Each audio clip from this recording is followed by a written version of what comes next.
Good evening, early evening actually, late afternoon. Thanks everyone for coming to the annual Latin Colloquium. We have programs available for you. If you didn't get one on your way in, by all means, go grab one. We have food along the back. We'd like to thank everyone who contributed to today's event, not least of all the students. Before we get started with the papers, I want to introduce Bo Lauder, the head of the school, and ask him to come forward and officially open the colloquium.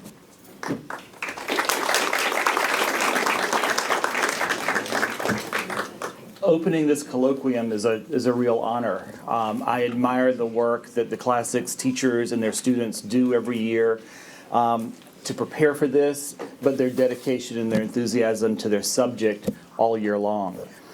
We also want to welcome students from Marymount who have come to participate and view and get to know our students via this colloquium. So welcome to you as well. It's rare that an institution can celebrate the gift of 48 years of service. Today, Friends Seminary has that very privilege. Phil Schwartz has taught English and classics and has served as Dean of Students in various combinations for almost 5 decades. He has served with singular devotion to his students, and by my rough calculation, there are about 3,000 of them, to his school and to his craft. Today, while I say thank you to Phil Schwartz on behalf of our community and the many principals he has worked with, perhaps it is most compelling to hear words of gratitude from those who know his work best, his former students. Sandy Baum, 1968. Phil Schwartz changed my sense of self as a student and as a writer. I remember our first assignment of comparing the prologue of the Canterbury Tales to T.S. Eliot's The Wasteland. I was overwhelmed, but I learned how to write that year. Caleb Carr, 1973. He was the most important sympathetic ear that I had amongst the powers that were. And for that, I have always been enormously and affectionately grateful. No one imprinted the school as he did over the years. He deserves every bit of praise he got and all good wishes for the future. Stephen Lowen, 1980. The first class of my first day of high school began with a teacher resembling a linebacker and wearing a 3-piece suit, bellowing at us. I was terrified. After explaining noun phrases thoroughly, he assigned an incredible amount of work. I spent something like 4 hours on it that afternoon and evening. The next day, some classmates claimed 10 hours. He then reasonably slashed the remaining assignments, but by then, he had our full attention and respect. Amanda Green Hull, 1997. Struggling with those texts, finding the best word in that context, persisting until I could look at the original and read the translation written in my own handwriting was a joy unlike any other. My love of the written language did not come from studying English, but from translating Latin. And finally, Joanna Hunter August, 2002. Mr. Schwartz, you made a dead language come to life. You taught us how to make a Venetian blind by sticking fingers in your eye, of course. Maybe we'll get to see that later this afternoon. With students who were inclined to dream of the future, weekends, spring breaks, summer, and college, for those 44 minutes, you kept us hooked on the present while teaching us to love the past. In 1995, donors created an endowment to support the teaching of classics at Friends. It is my pleasure to announce that on the eve of his retirement, the school has named that fund in honor of Phil, and it will henceforth and forever be named the Philip E. Schwartz Endowment for the Teaching of Classics at Friends Seminary. Phil, we thank you.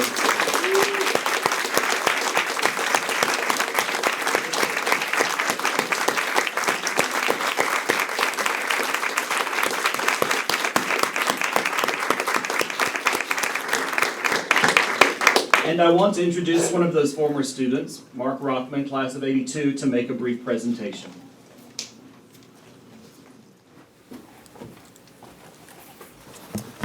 Hello, everyone. As Bo said, I am a former, or a current alum, former student, class of 1982, a Friends lifer. My son is also in first grade now and will be the class of 2025. Knock on wood that he graduates on time. And I'm also on the Friends Alumni Council. It is an honor and privilege for me to present to you Mr. Schwartz, someone who has made an impact on so many lives, including my own.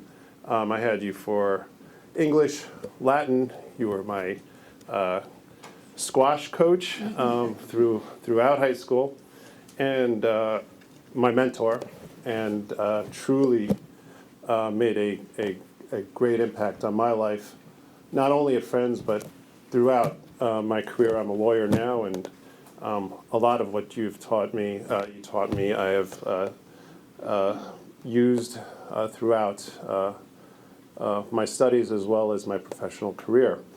I am holding a book that has been compiled of similar sentiments from Friends alums throughout the year. Bo was reading from it.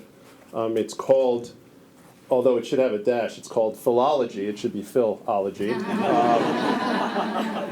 An alumni compilation in honor of Philip E. Schwartz. It's my honor and privilege to hand this to you, Mr. Schwartz, and to say thank you on behalf of everyone.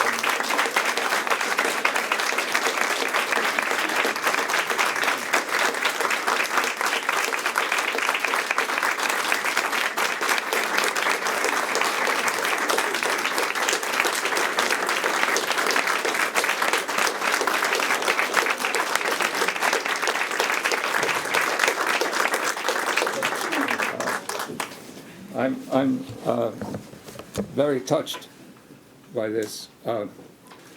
Both the naming of the fund, I suspect until now the only fund I was associated with was in my bookie's Rolodeck, which is particularly fitting the day before the Preakness. I'm also touched by the praise of language. We know that the importance of Latin and Greek and Arabic and Hebrew is that it allows us direct access into the minds of the past. And this access into the minds of the past helps us to understand who we are today. And who we are today, in turn, helps us bring about the world that ought to be, which is, after all, why we're all here. Thank you very much.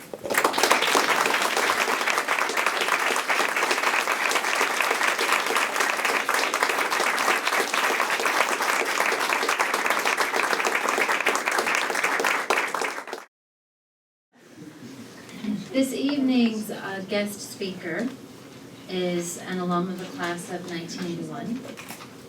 Her name is Jennifer Udo. She has a BFA in painting and a PhD in Greek and Roman art from the Institute of Fine Arts. Her research interests include Greek iconography, Roman architecture, and wall painting. Her most recent publication was a contribution to the Catalog of Fordham's Antiquities collection entitled Ancient Mediterranean Art at Fordham University. Not only does she work in the classroom, and obviously spends many hours working alone, studying and preparing her written work, she's also worked at an excavation in Samothrace, Greece, at the Sanctuary of the Great Gods. Since 2007, she has been the curator of the Fordham Museum of Greek, Etruscan, and Roman Art at Fordham University, where she also teaches a seminar on museum studies and ancient art, as well as art history classes. Her talk this evening is entitled Visualizing the Heroic on Attic Greek Vases, Athenian Vase Painting, and Homeric Verse. Please welcome Jennifer.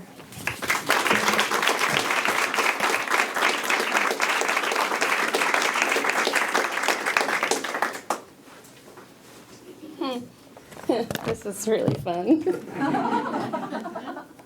I was incredibly honored that Mr. Schwartz. I'm still going to call you Mr. Schwartz until you're officially out of the building, and then I'll maybe call you Phil, maybe. I was incredibly honored when he requested my presence here to give this lecture this afternoon. I had Professor Schwartz for English. I think probably the most memorable class was philology, in which we did the Sunday Times crossword puzzle. The London Times crossword puzzle is part of a pedagogical exercise every week, and we all sat there like this, and he put us out of our misery and helped us answer the questions. He taught me how to understand language and really to understand the roots of language. He also was my first introduction to the Socratic method of education, which came in incredibly usefully in graduate school. So I am innumerably thankful and incredibly thankful to him, and this is hugely fun. So anyway, thank you for indulging me in that. So the topic, the talk today, visualizing the heroic on Attic Greek vases, Athenian vase painting, and Homeric epic. So this is, that's the topic of my talk. And the major question I'm going to be asking is, how did Athenian vase painters shape the recognition of myth and epic in the 6th and 5th centuries BC? That's the overarching question. However, I think that before getting to this, I think it's useful and maybe even necessary to look briefly at the historiography of Greek vase painting scholarship. So allow me this little digression. The inception of this academic discipline really began in 1828 when Greek vases were discovered for the first time in large quantities on the property of Napoleon's brother, Prince Canino Lucien Bonaparte, seen here. Here he is, posed against a lovely Tuscan background. His property was in the central Italian town of Volci. And I've put up here a sort of a plan. I'm going to dork out on you big time now by showing you excavation plans. But here's a schematic plan of the town of Volci, the necropolis. This circle here was actually where Canino himself excavated, or he himself oversaw the excavations. And then these other circles, this is a prominent tomb, which I'll show you in a second. And up here is the Ponte Badia, which is also an important landmark.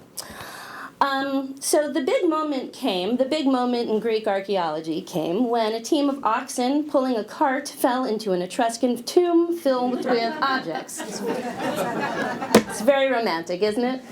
But here's the ruins of the necropolis of Volci, and this is featuring the Ponte Badia, and here is the Castello. Don't you love these pictures? I love these pictures. This is the Castello Badia and the Ponte in its ruined state. And here's one of those magnificent tumuli that you see. This is called the Cocamella tomb, and this is in Volci. So, and this is one of those tombs. In fact, this was the tomb in which poor oxen had the misfortune of falling into. This is called the Francois tomb. And this is an important thing to remember when you think about the historiography of Greek vase painting scholarship, and that is, unlike monumental classical sculpture, which had been collected and prized almost continually since antiquity, painted Greek vases faded into obscurity. Greek vases, no matter how intricate the decoration on them, were made as utilitarian objects, whether for daily use or as implements in cult or religious ritual. Afterwards, they were either offered as gifts to the gods in religious sanctuaries or buried with their owners in tombs. Whatever the case, the result was the same, that vases disappeared from the visible cultural record until their fortuitous discovery on Bonaparte's land. Now, when the vases first came to light, they were initially thought to be Etruscan because they had been found in Etruscan tombs. An examination revealed, however, that the writing on many of the vases was Greek, and so it followed correctly that the vases themselves were of Greek manufacture. I'm going to show you one that's incredibly famous. Maybe you're familiar with this. This is called the Francois crater. This one is in the Archaeological Museum in Florence. This one was discovered, like Bonaparte's hoard, on a plot of land, a farmer plowing, his plow kicked up pottery shards, and again a tomb was discovered, and you can see very clearly the inscriptions, Meleagros, Pelios, and so you can see the inscriptions in Greek. So this is the type of thing that led scholars to believe that the vases were not Etruscan. We know Etruscans have their own alphabet. This is clearly Greek. Vases were Greek. So that was a major realization. The one other thing that scholars determined from the find spot of Greek vases in Italy is that the Etruscans were fervent admirers and importers of Greek pottery. Okay, two things to remember. The next question to confront art historians of the period was what to make of the pictures that appeared on the vases. At that time and for many decades to follow, the initial discovery of painted Greek ceramics, the preferred interpretive method used to figure out scenes on Greek vases, was to consider them in relation to ancient texts. Or in other words, to view contemporaneous Greek literature as blueprints for how vase painters told stories. The underlying assumption behind this approach was that Greek vase painters were incapable of devising their own narrative strategies for the myths and heroic epics that were a central part of Greek Greek culture. This way of thinking presupposed that a particular iconographical construction of every vase painting was indebted to a famous text. Though outmoded now, it is easy to understand why this was the default method. Knowledge of ancient Greek never disappeared. Yes, it's true. I'm showing you a page from Little and Scott's 7th edition of the lexicon, Greek-English lexicon of 1880. This is for you. You're welcome. So, right up here, you can see, and I love this. So this is the 7th edition. It's 1882. This sucker had already been around for 100 plus years, right? So here is the lexicon entry for agathos. Okay. It's, it's listed in all of its three, the feminine, masculine, neuter. It's a standard first declension adjective. All of that's fine. And then it says, as you really dig into the entry, it tells you that in Homer, it specifically refers to heroes and being good and virtuous. And so by 1882, this stuff was this was common knowledge, right? I mean, this was already just something that was taken for granted. So that's why I wanted to show you this. Also because it's really funny that I would put something like this up. Anyway, and also until recently, we have to remember that the study of Greek and Latin were integral to most secondary school curriculums. And here I'd like to just put in a little aside. I think that Greek needs to be taught at this place. Right? Okay? Just saying. Okay, I'll move on now. Okay, so classicists knew how to parse a text. They had a command of Greek vocabulary and were trained to interpret and decipher linguistic metaphors and symbolism, right? Decoding images, on the other hand, was a very different exercise from really decoding language. And this is just one of my favorite vases, which I'm just going to show you. Just briefly, I mean, you can't approach the interpretation of this scene like you would a text.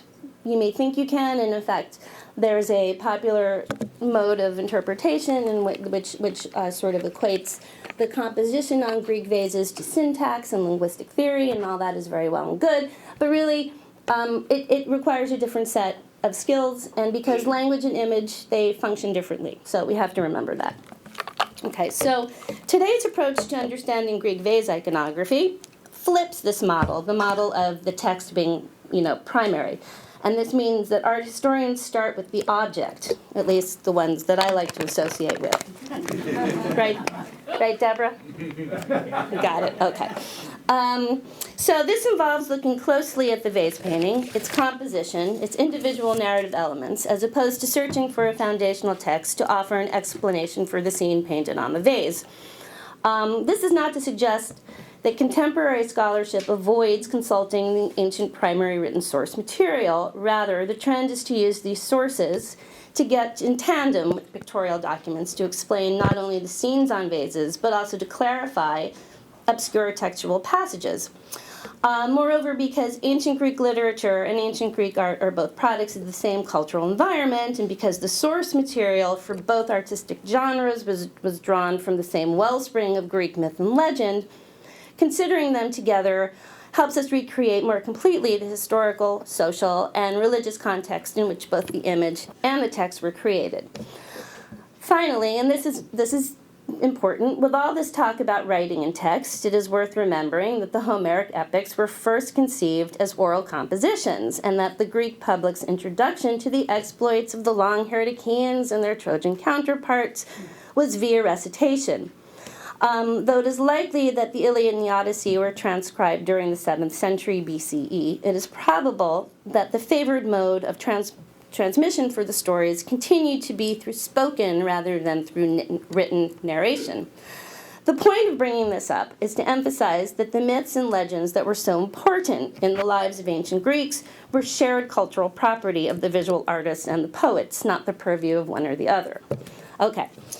There ends the digression. So now let's turn back to the question at hand. How did Athenian vase painters contribute to the cultural awareness of Greek myth and epic in the 6th and 5th centuries? The poets had their approach, but what of the visual artists? Let's consider 2 Homeric episodes. So, okay, I am not going to identify this subject for you, but if you are familiar with the story, you should be able to recognize it. So, now I'm going to flip the classroom. Who recognizes the scene? And I'll put you out of your misery if nobody, oh yeah, except for Phil Schwartz. Is it the Cyclops? Yes, excellent. And what makes you say that? Because it looks like he's having, well, first of all, it looks like he's a giant, and second of all, it looks like he has his eye being put out. Exactly. Okay, so you're right. So this is what's going on. It's the Cyclops. I asked you how you recognized it. Don't roll your eyes like it's not a big deal. It is. It's a big deal. Now, let me ask you this. How does the painted version that you see here compared with the poetic version? It skips some of the trickery that Odysseus uses to get to that point. Like, doesn't he try some other things first and then eventually end up in the fight? Like, it only depicts the moment where he's in the act of, like, victory. Okay, and how do we? Okay, we know a couple of things. We see the olive branch, the sharpened and burning olive branch going into the Cyclops' eye. But what else? How did Odysseus get to that point? Back there. I believe Yeah, you back there. Nick? Yeah, you. Odysseus got the Cyclops drunk, putting him to sleep before he looked at his eye. Okay, so what do we see here that tells you that maybe he's drunk? A cup. That's right. Okay, now what's weird about this? Simultaneous. Yes, simultaneous narrative. Excellent. Okay, so yes, there's compression. There's compression, right? Like in Homer's text, or whoever it may be, I'm not going to delve into that. I'm not going to wander into that sticky wicket. The Cyclops is drunk, and then Odysseus and his men come at him with the olive branch. Okay, but here Homer has compressed 2 essential elements of the scene. I mean, let's face it, the artist is working on something that's about this big, and there's not a whole lot of space, so he's got to pick out the essentials of the argument in order to tell an entire story. Okay, so you've all done excellently well on this. Now I want you to look at the next couple of vases. Just okay, right? Same scene, right? Same scene. This one is Laconian, Spartan. Different shape. It's the tondo of a cup, but we see the same basic elements. The men sort of ramming the pole. The cup, I love this. Look at this. Now, what do you think those are? Those are not greaves. Those are legs. Those are parts of Odysseus' men that Polyphemus has eaten before he's been felled. So the painter just decided to, in case you couldn't figure it out, you're going to add this in there. So that's totally cool. And then here's an Etruscan. Here's an Etruscan Hydra, right? The Etruscan vase painters got in on the act too. Another thing to remember is that Greek myth was transmitted. The Etruscans were, of course, well aware of Greek myth, and here's their take on it, and it's very similar to what the Attic vase painters were doing. Incidentally, Attic vases really specifically refer to vases made in the city of Athens. Just, that's something to be aware of. So, okay, so you've seen all these versions. And so what do they have in what do they have in common? Let's review. Let's go. What do they have? We'll get back to that. What do all these scenes have in common? Right? They compress the scenes. Okay, I'm going to answer you right now. So it's the same sort of high moment of the high point of the drama, the jabbing in the eye, the cup. They're all sort of riffing on the same visual narrative strategy. And with Homer, we know he took a long time to get there, and so it was necessary for the painter to make these sort of edits, so to speak. So I'd like to know, just judging by the 3 vase paintings you've just seen, the essential components in the pictorial narrative of this episode are right. We've answered the question. Okay, so this is it distilled down to its essentials. Okay, so the next part of the story. So we know what happens in the next part of the story. What happens? Yeah.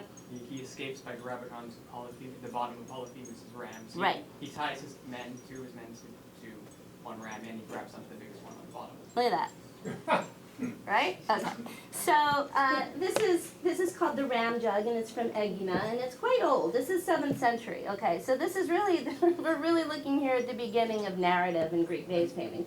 But already there's a very sophisticated narrative strategy to telling you try to draw this on a piece of paper, right? Then you apply this to a curved surface in which you can't, as a vase painter, even really see what you're doing because the medium is essentially invisible, complicated, I know, but trust me. And it's quite extraordinary. And here's another in black figure, and another in red figure, one of the later ones. Yes, I believe. All right. And so you see these 3 examples, and so what's the deal? What is the painter's objective in showing the scene this way? Okay, they figured out how to depict something that's kind of complicated. Men underneath a ram sneaking out of a cave. But what is it about these scenes that's sort of different from what the story is trying to convey? It's kind of rephrased in a complicated way. Anyone have any idea what I'm trying to get at?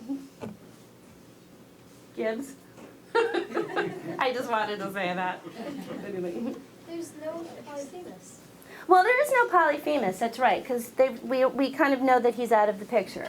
But I guess what I'm getting at is that vase painters and poets tell a story in a different way. And for the poet, the idea is to really kind of draw out in the long narrative a sequential series of events. And with the vase painter, they just need to show that they need to convey a moment in time in an instant, in a one blink of an eye. So really, we shouldn't be able to see these figures so clearly. They should be invisible. But that doesn't make sense. Because if a vase painter wanted to show you a picture of this escape from the cave of Polyphemus, and he covered up his men too well, then it would just be a picture of a ram on a jug. So it's just an interesting thing to think about when you're trying to think about the comparing the text and the image and the poetic versus the visual tradition. They work in different ways. Okay, so now we're gonna turn to another example, and this is a slightly trickier one. I want you to take a look at this well-known vase painting. Has anyone ever seen this vase painting before? Okay, you have. All right. Without telling me what it is, without telling everybody else what it is, what's going on? What's happening? Just look at it. Looks like a strategy. That they're either playing a game or strategizing something. Okay, they're playing a game. If you look at the figures, how would you characterize them? I mean, like, what are they? What do they look like? Are they mortal? Are they divine? Are they semi-mortal? We know they're warriors because they're dressed like such. But apart from that, is there anything? Do they look heroic to you, or am I feeding you answers, maybe? No? Okay. I'll move on. So, this is a very famous vase painting, and it's depicting, we'll come back to that. Here it is with inscriptions, and I wanted to take a moment because It's because of these inscriptions that we have a clear understanding of the scene, but we also know who the potter is, and it's the famous potter Ezekias, and here is his signature, Ezekias epoiasen. Ezekias made me, so to speak, and he was one of the most, well, he is, one of the most famous vase painters that have come down to us. He also signs as painter sometimes, but here he just signed as potter. Anyway, let's go back to the scene. Here's the scene with inscriptions, and we see via the inscriptions that this is Achilles right here, and Ajax. Achilles and Ajax are playing a game. Okay. Now, how does Homer describe Achilles and Ajax in the Iliad? How does he describe Achilles? Yeah. Swift-footed. Swift-footed. Okay, excellent. What about Ajax?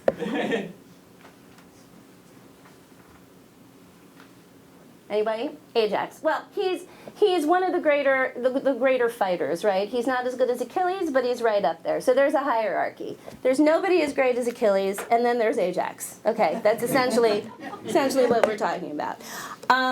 So my question here is, okay, they're ranked in the Greek army in this way, and let me see. Go back, and then let's turn back to the picture. Now, since we know what we know about how they were ranked, how does the painter convey this?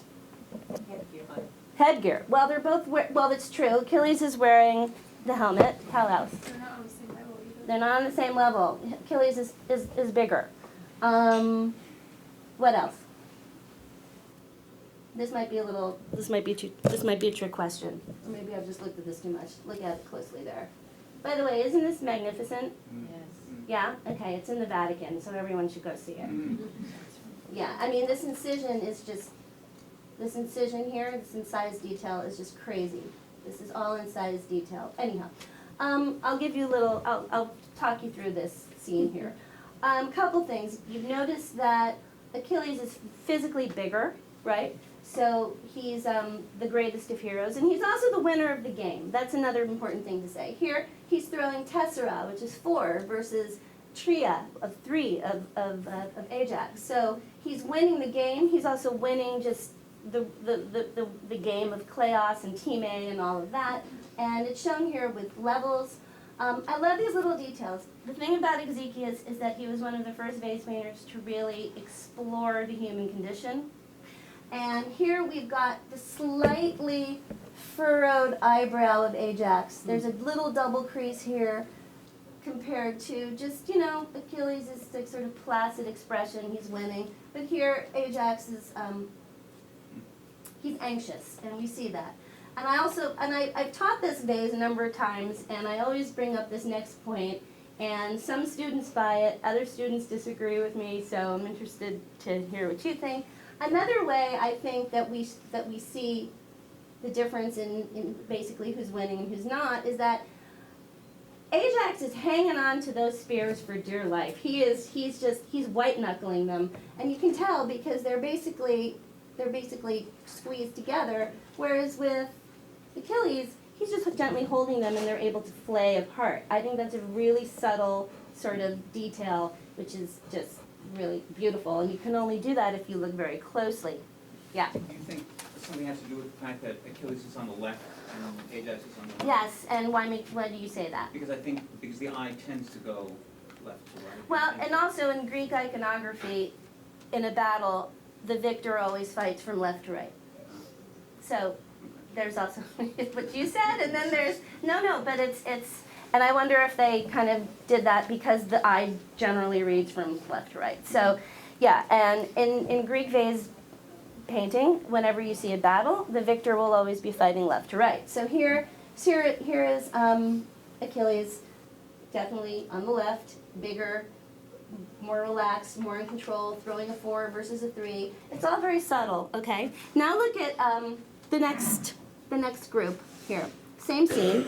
And you should know that Ezekias introduced this subject of Achilles and Ajax playing a game into vase painting. And the vase that we just saw was the first of more than 150 examples that have come down to us.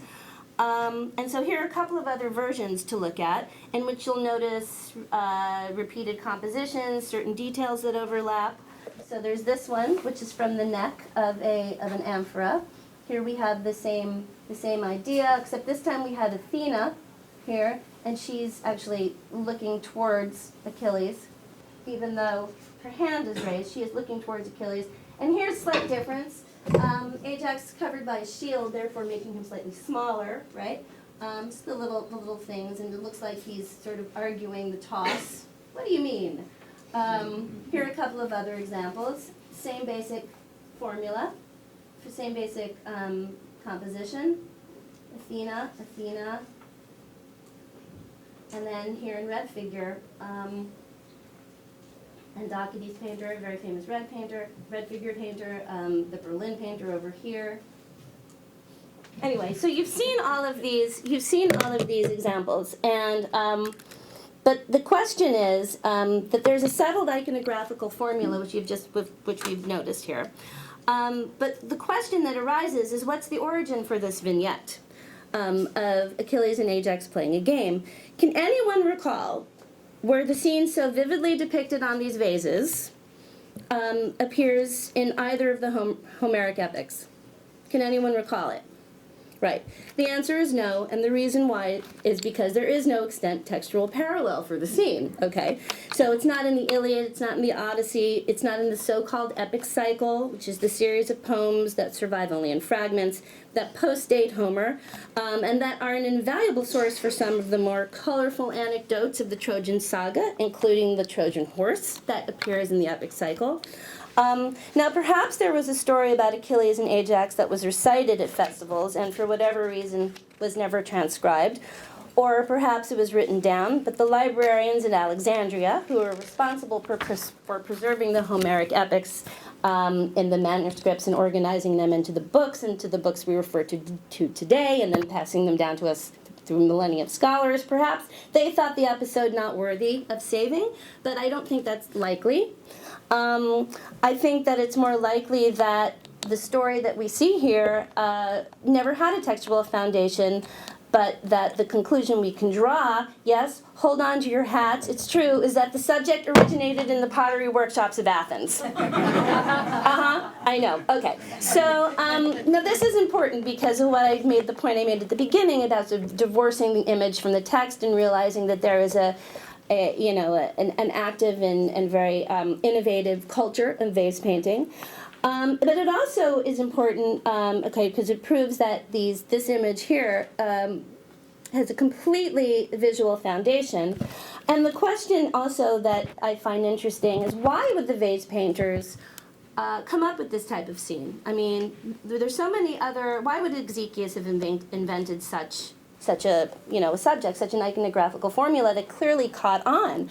And I think that the answer is that around this time in vase painting, there really was an exploration towards an exploration of emotion and pathos and inner psyche, and that vase painters and sculptors were moving away from the sort of the bombast of the earlier century, of the 6th century, when battles were very popular, and they were looking, and they were more interested in the quieter aspects, the more quiet evocations of character.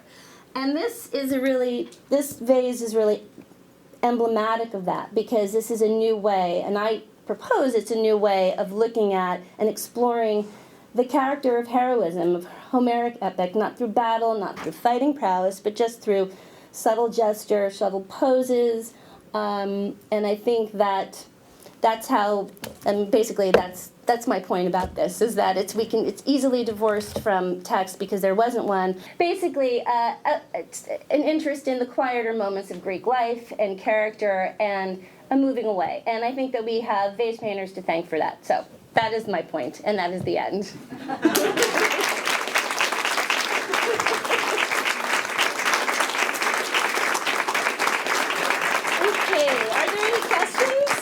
Does anyone have any questions? Probably not. Yeah. Okay. Anything that you want to say? Well, actually, I have a more fundamental question. Why vase painting?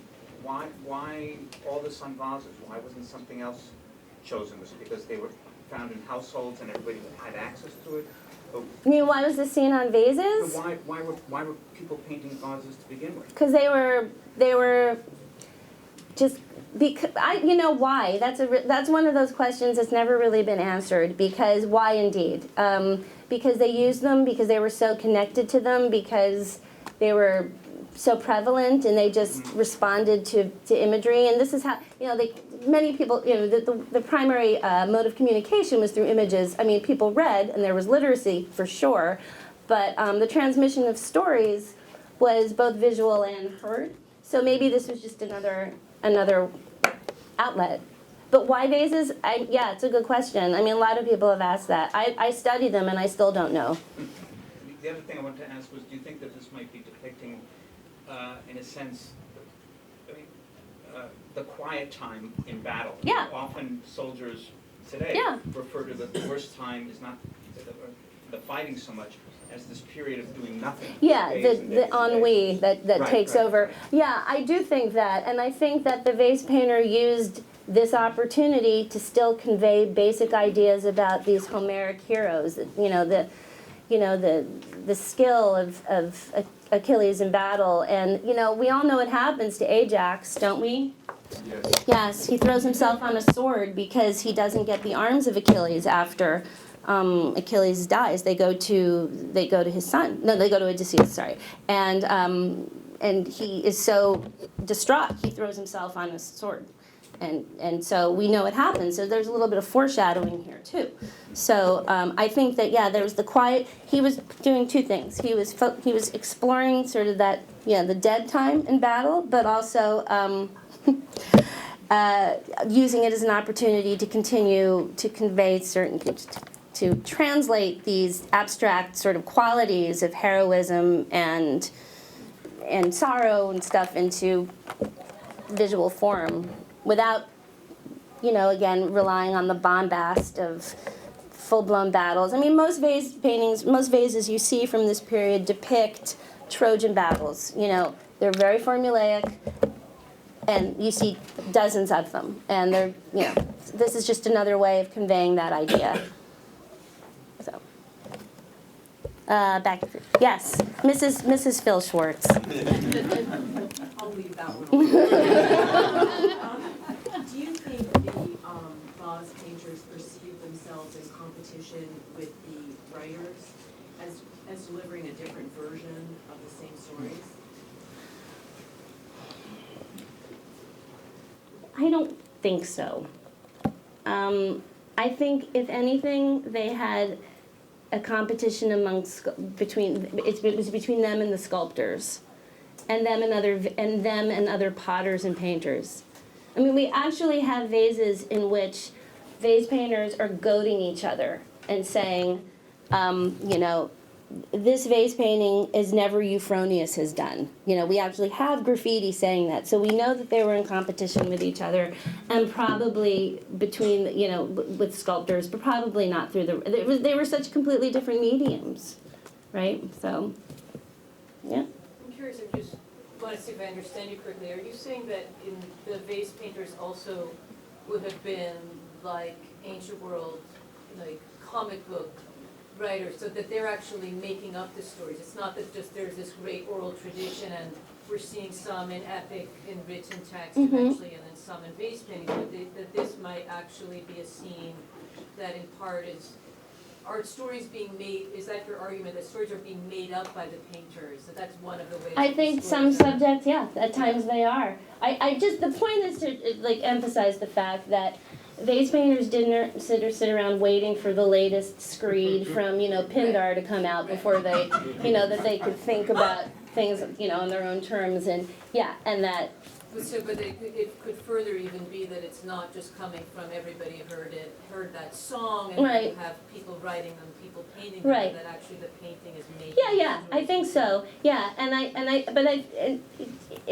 I do think that, but it's also such a powerful tradition of oral recitation, and just their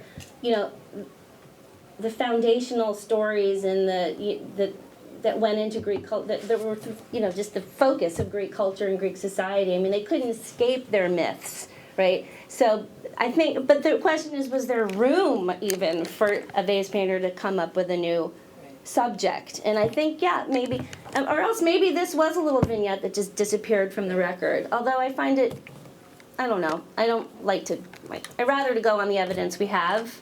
So, did that answer your question? Yes, yes, oh no, You yes. started to say a little bit about the technique of this beautiful close, Incision, I guess. yes. Can you say a little bit more about how, I mean, they're really spectacular. Yeah, it's incredible. So this is quickly. Black figure is indeed a technique. It's not a style. That's something that I have to drum into my students' heads like, immediately. It's a technique. And what you see here, how this vase was made was basically everything you see that's black was made with slip, right? Thinned clay, which was painted on to the surface of the vase, outlined with a little bit of, maybe a thin stick or incision. All of this was painted on with dilute glaze, which really had no color and had no tone. It was just basically wet clay, and then after the black was painted on, then the painter went in with a thin tool and incised this magnificent detail.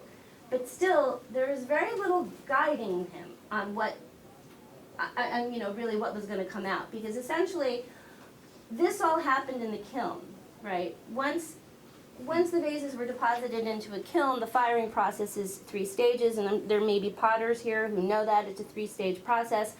And where the kiln is open, then it's closed, then green wood is added and oxidizes, and then in the very final stages, what was painted, that slip, sears to the vase and turns black, whereas everything else that was uncoated turns this lustrous Attic red, which is a result of the high iron content in the clay in Attica.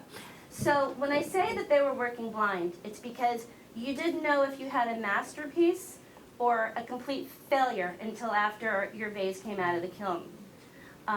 So basically, everything that's black was painted on, and everything that's black began its life as thin glaze. It's thin clay, sorry. And then it only turned black until when it came after the kiln, after the 3-part firing process. And sometimes added colors were there would be some added red, some added white. Not here. All of the detail is incision. All of it is incision.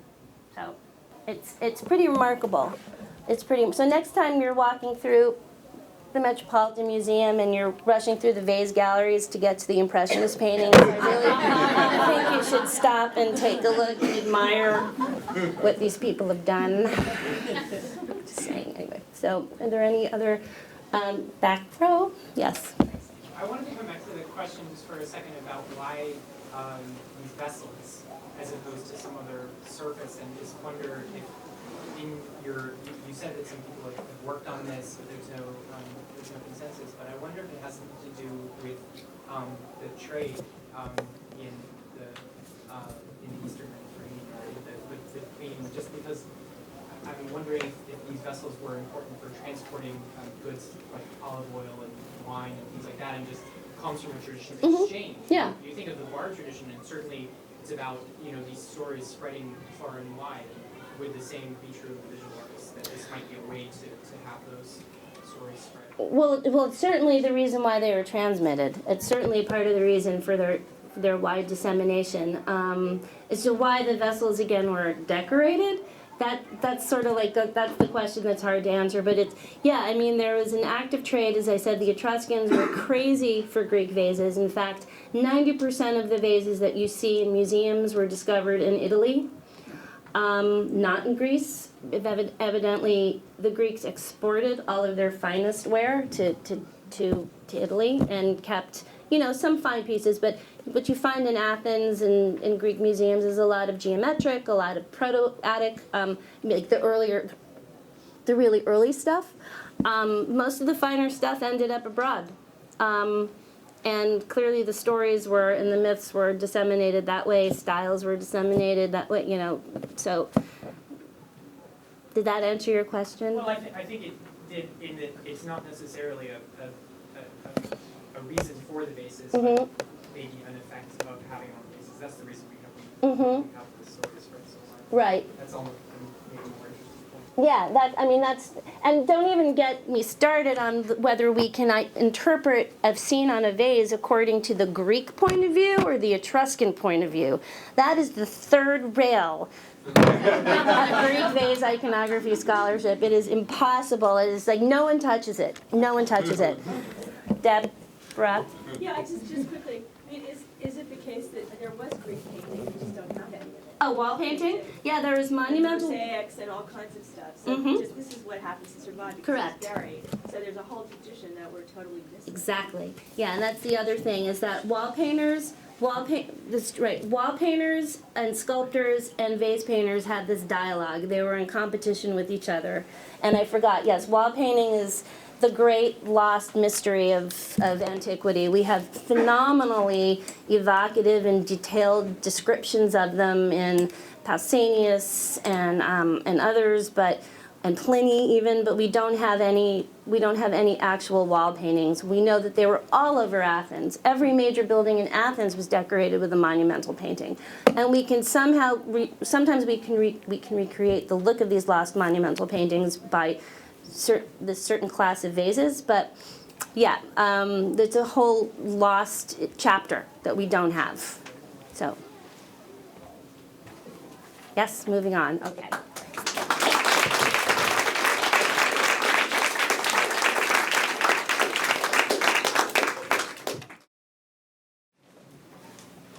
All right, so I'm not going to introduce each student.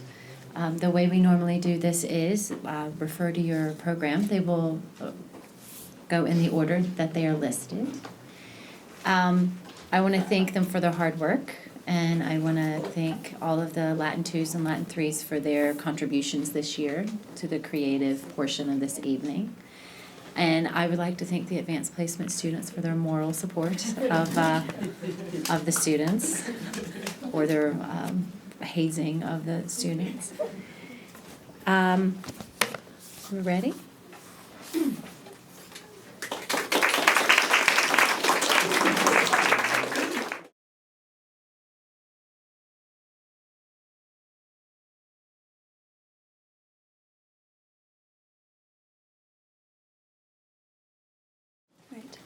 Hello. So my paper is From Ancient Rome to Pensee Prep, Roman Elegy and the Catcher in the Rye. So, as social convention and culture change, so does what we consider to be revolutionary, inspiring, poignant, or meant to be barred from tainting young minds. With each new series of historical circumstances comes a specific life view with its own set of morals and taboos. Nowhere are these diverse outlooks on the human experience more accurately recorded than in literature. My apologies to the keynote speaker. But even with the complicated filters of historical perspective and personal experience that distort every written work, common and uniting themes can be found. Such is the case with Roman Elegy and J.D. Salinger's only full-length novel, The Catcher in the Rye. Both works discuss women and the appeal of a life away from the wealth and excess of the city, and in these discussions use language in an innovative way, indicating that the literature is out of the ordinary. This innovation aids both works in their goal of commenting on their respective societies and expressing discontent with them. So, one shared theme is a rejection of material wealth. Tibullus in particular expresses a strong desire to leave the expensive city life and to live more simply in the countryside. In Poem 1:1, he writes, "Let my poverty drag me through an uneventful life, as long as my hearth shall be bright with a constant fire. In time I, a very farmer himself, will ripen the tender grapevine." Tibullus divulges that he does not want the excitement and opulence of city life, and instead wants only to be a lowly farmer, though under the condition that he may live without great hardship. This wish is conveyed through the desire to have a constant fire in his hearth.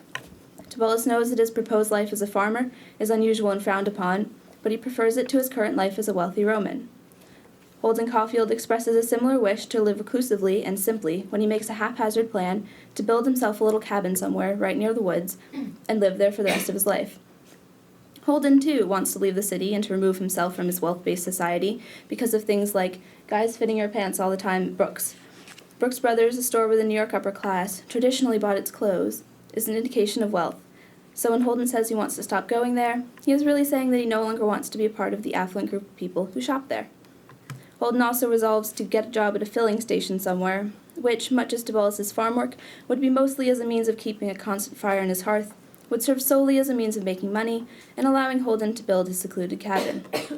Both farming in Rome and working at a gas station in 1950s America were lower-class, unglamorous jobs, but for Tibullus and Holden, they allow for a simpler life, far from the excessive wealth of their contemporaries. In both Elegy and The Catcher in the Rye, the value of a wealth-based society is questioned, and a simpler life is preferred. Women and the treatment of women are also central themes in The Catcher in the Rye and in Roman Elegy. Roman Elegy is most notably separated from epic by subject matter. In epic, one wrote about wars and mythology, but in elegy, one wrote about love. The mistress, the love affair, and love itself are the uniting themes and unmistakable hallmarks of the genre, which was, in and of itself, shocking at the time. The elegist even went beyond writing about love and wrote about love and women in a way that challenged social convention. The love poetry of Catullus, Tibullus, Propertius, and Ovid is marked by the portrayal of women as the domina, or mistress, who has control in the relationship. This word, which first appears in Catullus 68 in the lines, and this one gave the house to me and to the mistress as a place where we could exercise our mutual love. These lines are of note not only because of the introduction of the domina and all that she represents, but also because of communes amores. Mutual love means that both parties are equal and that both parties are consenting. In the context of Roman society, where, according to Paul Vane, love was defined by macho domination and refusal to become a slave of passion, it is unusual and shocking for a man to call a woman his domina, or even to proclaim their love mutual and equal. Collectively, the elegists discuss women in a way that challenges how one is meant to discuss and treat women. Likewise, relationships with women and contrast between how women should be treated and how they are actually treated are central features of The Catcher in the Rye. Holden frequently brings up his relationships and the relationships of others, such as when he spends more than a full page confessing that he is a virgin and explaining why. It's on page 120 if you wanted to know. Or when he talks about Stradlater's past girlfriends. Holden shows a dislike of how society dictates women be treated, much as the elegists do. When Holden someone accidentally asks for a prostitute at the Edmont, he ends up paying her and asking her to leave without requiring her services, all while admitting that he felt more depressed than sexy and that she was depressing. That's his exact phrasing. Through no fault of her own, the prostitute upsets Holden. Holden would be unhappy with any prostitute because he instinctively dislikes the practice of prostitution. Holden shows his disapproval of the society he lives in by refusing to comply with certain degrading and sexist social practices. Holden is not only bringing up the topic of women and relationships, but is also suggesting a change in how women are treated. Holden is reacting to the standards of his society and is expressing an opinion that rejects these standards. The modern novel and the ancient poetry also shared the use of unconventional language. In The Catcher in the Rye, the use of unorthodox and non-traditional language is facilitated by the choice of Holden, a 16-year-old boy born and raised in 1950s New York City, as a narrator. He uses language that reflects his time, place, and age, so he uses slang, incorrect grammar, idioms, and occasional profanity. From the very first chapter, Holden uses personal catchphrases such as and all, lousy, phony, I really do, goddamn, if you want to know the truth, sort of, for Christ's sake, and as hell. These phrases create a colloquial, flippant, and unstructured narrative voice that makes Holden's story and character more credible. This familiar voice is uncommon and unexpected in literature. As Christel suggests in The Language of the Catcher in the Rye, Holden's language is more reminiscent of spoken English than of written English. Christel points to the word "I'd of," which is commonly heard in informal speech and readily understood by the reader, but which seems out of place in a novel. The vocabulary and style of The Catcher in the Rye immediately separate it from conventional literature, all while giving depth to Holden's character. The language of the elegist is likewise unorthodox because of its informality and its outlandishness. A particularly controversial use of language is the elegist taking traditionally military vocabulary and repurposing it to describe the life of love in the domina. Ovid especially makes use of war vocabulary in Amoris 1:2 when describing how love has taken over his life, writing, "Behold, I confess, I am your newest war prize, Cupid. I extend my defeated hand to your rule." Words such as prida, invictus, war prize, and defeated, respectively, are hallmarks of military literature and immediately draw the parallel between Ovid's struggle with Cupid and a battle. Ovid's noble fight is not for the Roman Republic, but the use of classic military vocabulary makes the fight against love seem equivalent in legitimacy to a fight for the good of Rome. Just as Holden's language is unconventional and at times obscene, Ovid's use of military vocabulary in his love poetry is audacious. Elegists also broke the mold by using language that was unusually casual and non-literary. One such example is the use of diminutives, which are frequently found in elegy, and, in the words of George Luck, have a colloquial ring that would be out of place in informal literature.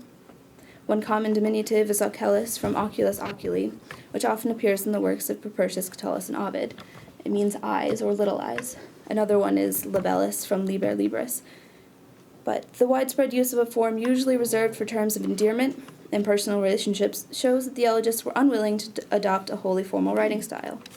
Luck also notes that the elegists often used words that were, quote, not exactly vulgar but not dignified enough for epic and tragedy, end quote, meaning words that would be frowned upon in a traditional highbrow work but be common in lesser works or in conversation. Much like Holden's narrative voice, the writing of the elegists feels more colloquial than traditional literature and is reminiscent of spoken language. The language used in elegy is indicative of elegy's larger purpose, to comment on and express discontent with current society. The elegist's repurposing of military vocabulary points to a larger theme of rejecting participation in the cursus Romanum, which is the quest to gain political prestige and advance one's career, and also of denouncing the traditional Roman emphasis on military service. The elegists have chosen to be poets and to live the life of love because they do not see the honor in war. Propertius, for one, expresses his dislike of the military by writing, "No one from my blood will be a soldier." Since any of his sons would be required to spend some time serving in the military as part of the cursus Romanum, Propertius refuses to have children and thus would fail to produce any new soldiers for the Roman army. Propertius dislikes the Roman military and the idea of military service to such an extent that he is willing to forego his posterity in order to make a statement. Propertius is using his poetry to express his objection to the immense importance of the military in Roman society, despite the fact that anti-military opinions were incredibly unpopular in Rome and even considered treasonous. Poetry allows Propertius to express an opinion that challenged the conventions of Roman society and that was unwelcome in elite Roman social and political circles. The Catcher in the Rye, too, provides space for social commentary. Holden touches on and reacts to, in his own backwards way, many of the evils of society that he feels will never change. Holden's most frequent criticism of the people he is surrounded by is that they are phony. That is, they have lost some sense of what is true or real as the result of the pursuit of wealth. Holden's dislike of phonies can be broadened into a dislike of capitalist society because, as is argued by Oman and Oman, phoniness is rooted in the economic and social arrangements of capitalism. The existence of phonies in The Catcher in the Rye and Holden's reaction to them open up discussion about materialism, and since Holden's descriptions of phonies are nearly always negative, he points out the faults. Of a materialistic society. Salinger's novel serves as a way to speak out against the social hierarchy and culture created by capitalism, which are described as Holden as harmful. Capitalism and its society are usually seen as permanent and positive aspects of America, thereby making the point of view in The Catcher in the Rye uncommon and unpopular. It must be remembered that the elegist and Salinger's deviation from the standards and attitudes of their respective societies appears in their work not just thematically but also stylistically.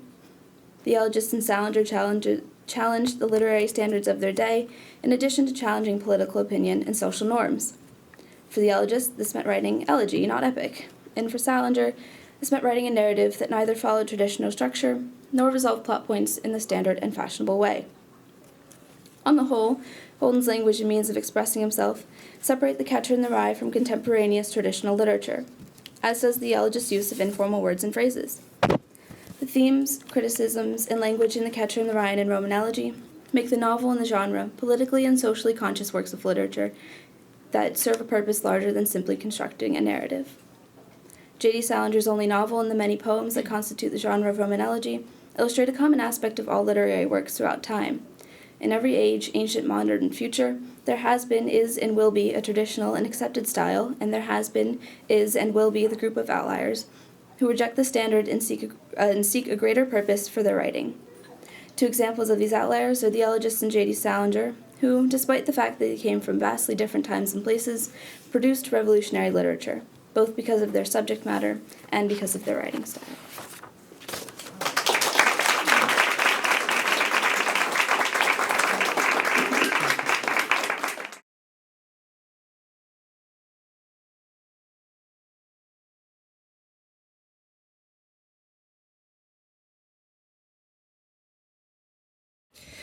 Tibullus' work has also often been defined as nonlinear poetry filled with overlapping themes that give the text what many scholars call a dreamlike quality.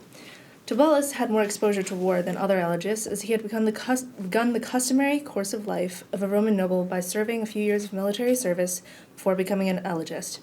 Given his military background, it is interesting to see how many of the themes in Tibullus 1.2 reflect the events of one of the most infamous wars in classical history, the Trojan War. Tibullus 1.2 revolves around Tibullus' mistress Delia and his attempts to enter into her house. The image of the closed door and the poet's attempt to gain entry mirror the Greeks' methods for invading Troy in these 5 ways. First of these is the door. The door of Delia's house is described with many rough and hard qualities that make it similar to a wall. In line 6, the door is described as dura and clauditur firma, harsh and closed with a solid bolt, qualities, according to Homer, of the gates of the walls of Troy. Homer describes Priam, king of Troy, commanding the strong gates to be opened so that the Trojans could draw back the bolt and open the gates. The use of strong and solid to describe the gate and the door of the mistress's home assign unmovable qualities. The door also has a savage guard, custodia saiwa, similar to a guard protecting the walls of a city.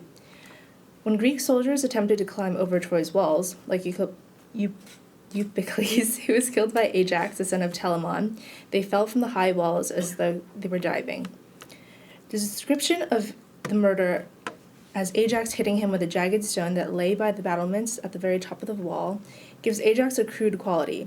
The use of a jagged stone, as opposed to a more traditional Roman weapon, may imply that Ajax is as savage to the Greeks as the custodia saiwa is to Tibullus. Tibullus, who is on the door of his mistress, attempts to beat his way in his house in Tibullus 1.2, putting himself in the position of an army laying siege on a city. During the Trojan War, the Greeks lay siege to Troy, but were forced to wait outside, unable to enter through its infamously sturdy walls, using only sheer force. Homer repeatedly describes Troy as a city with high or heaven-built walls. According to Homer, Neptune built the Trojans the walls so that it might be impregnable. Not only are the walls supposedly built by a god, making it difficult for the Greeks to break it down, but Apollo, who sides with the Trojan during the war, protects the wall when thrice did Patroclus charge at an angle of the high wall, and thrice did Apollo beat him back, at a point at which the sons of the Achaeans, the Greeks, would now have taken Troy by the hands of Patroclus, for his spear flew in all directions, had not Phoebus Apollo taken his stand upon the wall to defeat his purpose and to aid the Trojans. Patroclus' attempt to use violence to break the barrier fails, just as the poet's aggressions in Tibullus 1.2 failed to break down the door. Tibullus uses the verbs verberit and petant, which are in the subjunctive, indicating his desire for the rain and lightning to attack the door, but also informing the reader that in reality these things are not happening. The fictitiousness emphasizes Tibullus' desperation for the door to be opened, that he wishes for the rain to beat on it, and even for Ioes to strike it with lightning, which also ties back to the strength of the door that has repeatedly resisted him. Verberit and petant are also aggressive verbs, which apply violence and force, and are similar to Patroclus' attempts to charge at the wall with his spear. Both images show the futility of force in getting past their respective barriers. Following both the Greeks and Tibullus' attempts to use purely physical strength and aggression to break down barriers, both parties begin to employ different methods to reach their goals. One of these methods are requiring the assistance of gods, which is a common theme in both genres. Venus specifically assists the poet in Tibullus 1.2. In line 16, the poet claims that Venus helps the strong, as well as the girl who unlocks a door, implying that his mistress Delia should be that girl. Both the Greeks and Tibullus enlist the help of Jove in their attempts to get past the walls and the door, respectively. Tibullus tries to invoke Jove to strike down the door, just as the Greeks repeatedly ask for Jove's help during the war. Unfortunately, the Greeks don't actually receive that help until toward the end of the war.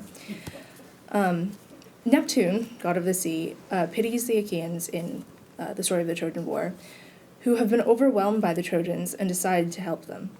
He disguises himself and approaches the Ajaxes, Ajax son of Telamon and Ajax son of Oileus, and struck both of them with his scepter and filled their hearts with daring.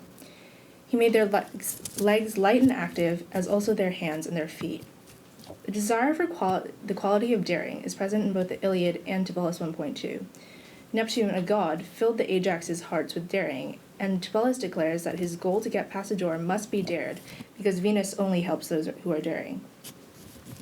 However, the two are different in that Neptune provides the heroes with boldness, so that they may help the Greeks, while the poet in Tibullus 1.2 must apply his own daring before the goddess Venus will help him reach his goal. Deception and trickery are essential in Tibullus's and the Greeks' victories. In 1.2, Tibullus asks Delia not to be afraid to trick the guards. While violence is unsuccessful in both Tibullus' and the Greeks' attempts to reach their goals, with the use of silence, stealth, and wit, they are ultimately able to do so. The Trojans bring the Greeks inside the city themselves because they were deceived and believed that the horse should be an offering for Athene. So the story goes that in order to do that, the Greeks hid their ships behind an island while they had one Greek man, Sinon, go to the Trojans and tell this elaborate lie about how the Greeks had accidentally offended Athene and that they needed to sail back to Greece in order to regain her blessing and come back and fight the war. Meanwhile, they built the Trojan horse and they hid several of its Greek warriors inside. And while some Trojans, specifically Laocoon, were very suspicious, and he even said that they should break the horse or burn it and find out what's inside because he was so suspicious.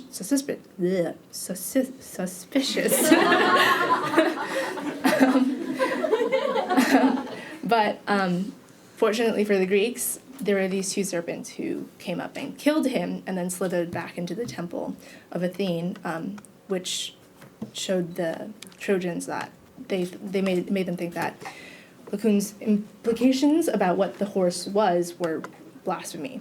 The combination of the two allowed for the Trojan horse to successfully pass through the walls without further suspicion, except later by Helen.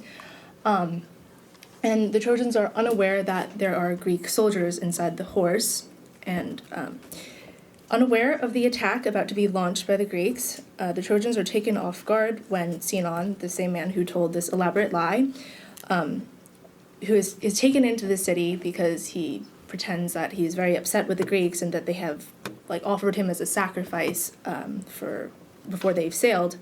At night, he secretly opens up the horse and lets the warriors out so that they can open up the gates and let in all the troops who are not actually sailing back for Greece, but just hiding. And he does this furtim, or stealthily, which is the next theme. The emphasis on noise, or the lack thereof, is another recurring theme. Tibullus repeatedly refers to Venus's assistance in avoiding sound, including the clash of feet, so that the lovers might meet secretly at night. For instance, she teaches them to sneak silently from beds and move around without making noise. Sound would give the lovers away, but with Venus's help, the poet and his mistress would be able to avoid being detected while they creep, as long as they do so stealthily. Stealth and silence was also essential to the Greeks' plot to infiltrate Troy. In Homer's Odyssey, Menelaus tells Ulysses' son Telemachus how his father kept the Greeks silent, thereby allowing them to gain entry into the city of Troy through the wooden horse in which they were hiding. Menelaus dresses Helen, his wife, in the Odyssey, recounting how she was suspicious of the horse and mimicked all her wives, admitting that he almost fell for her trick and could not make up our minds whether to spring out then and there or to answer you from inside. And when one man, Catullus, tries to answer, Ulysses clapped his brawny hands over his mouth and kept them there. It is this that saved us all. Ulysses, understanding the necessity of silence in their goal to get inside Troy undetected, sees through Helen's deception and keeps everyone silent so they will not be discovered or killed. In the myth, sound would have given the Greeks away and foiled their plans to enter into the city silently and undetected through the inside of the Trojan horse. Like Tibullus, trying to creep silently from the bed, silence is essential in avoiding detection. Without it, both the poet and the Greeks would have been discovered. Although elegy and epic are often seen to be conflicting genres, there appear to be many areas of overlap in the themes and imagery of both types of literature. The door of Tibullus' mistress has strength and impregnability that parallels that of the walls and gates of Troy, as described in the Iliad, the Odyssey, and the Aeneid. The actions of the poet, specifically the pounding on the door and desperate attempts to enter into the house of the mistress, are also reflections of the Greeks' 9 years of failed attempts to break down the Trojan War through force and aggression. The realization of trickery as the only means by which goals may be achieved, as well as the emphasis on the importance of sound in those plans, found in Tibullus 1.2, also resembles the story of the fall of Troy. And lastly, it is interesting to see how elegists such as Tibullus were able to employ imagery as well as vocabulary found in epic and manipulate the language to create literature with a completely different tone.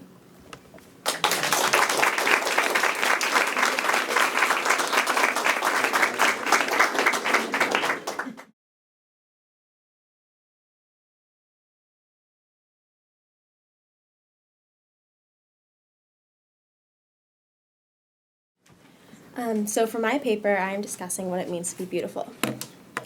What does it mean to truly be beautiful? This is a question that has been contemplated by many different kinds of people since we first understood how it felt to be attracted to someone. The definition of beauty comes into the picture when we ask the question why we are attracted to those people. In ancient Rome, the elegists knew exactly why they were attracted to their mistresses, and within their poetry, attempt to explain such passion and allure by describing each of these women.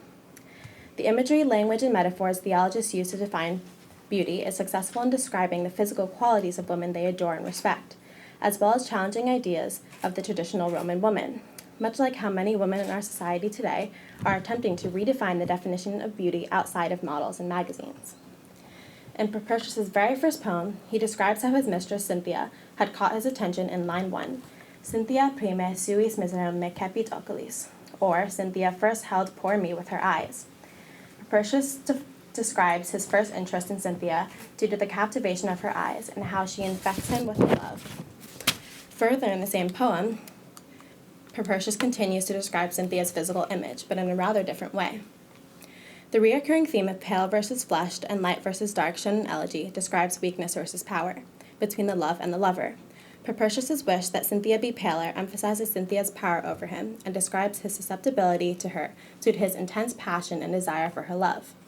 There is a physical characteristic of beauty described by the color of one's skin, as well as an emphasized power preference by the elegist. This characteristic is seen again in the works of Catullus. Similar to Propertius, Catullus uses pallor as a definition of beauty, but uses it in a way of comparing and contrasting to emphasize the beauty of his mistress alone. In poem 86, Catullus describes Lesbia in comparison to all other women. He describes another woman, Quintia, with pale skin, long length, and a straight, lean body, and even acknowledges that she is attractive to other men. However, to him, her pale skin and thin frame does not define beauty. He instead says that she lacks charm and good taste, two amongst many other things that his lovely Lesbia possesses. Charm seems to be a key characteristic of how Catullus describes beauty, shown when he writes that Lesbia is the most beautiful because she has stolen all other charm from all other women. In poem 6, Catullus continues to use other figures to emphasize and define Lesbia's beauty. In this poem, Catullus makes fun of Flavius and claims that he must have an in lepidae and in elegantis girlfriend who is a scorti fabuloski, the underlined portion there. Because Flavius is silent rather than loudly bragging about the delights of his beautiful girlfriend. By assigning such characteristics to Flavius' lover, it is implied that Lesbia has none of those such features, leaving Catullus with no shame to brag about his beautiful girlfriend if he pleases. In both poems, Catullus mentions several features about a woman, such as pallor and charm, that describe his definition of what it means to be beautiful. In Ovid's Amoris Book 1, he describes his mistress with more detail of physical characteristics than any of the elegists previously mentioned. All of Poem 5 in Book 1 is dashed with descriptive imagery of Ovid's fantasy of an afternoon with his mistress, Corinna. Through vivid imagery, he describes the physical qualities that intrigue and entice him about his mistress, things that make her beautiful. Ovid uses such detail in describing her features and emphasizing her flawless body in order to express her physicality in a way that is extremely erotic, something new and profound in elegy. However, this erotic description is only a fantasy of a faraway reality, another very common theme seen throughout elegy, especially in the works of Tibullus. Within Tibullus's misconstrued and tangled poems, he too describes his mistress Delia through imaginary and unrealistic fantasies that he hopes might come true. In poem 1:1, Tibullus describes a fantasy of Delia in the moment of his death. The couplet from lines 61 to 64 makes use of the future indicatives in the verbs phlebis and dabis to express a sorrowful hope that Delia might expose her true feelings for Tibullus in the wake of his death. Tibullus describes Delia's heart as tenedo, or tender, unbound by iron hardships. Tibullus emphasizes the image of grief when he writes that Delia refrains from letting out her hair or staining her cheeks with tears, actions that a woman would do as traditional acts of mourning. This description of Delia during a time of grief implies that she herself contradicts the normal standards and traditions of a respectable Roman woman, much like how Tibullus contradicts those of the traditional Roman knight. In poem 1:5, Tibullus continues to daydream and fantasize about his mistress as his ideal country wife. The numerous role reversals in this poem exemplify just how unrealistic Tibullus's imagination truly is. Tibullus describes how he imagines Delia conducting herself on the farm and writes in the subjunctive mood to further illustrate that what he's describing is a fantasy of his imagination.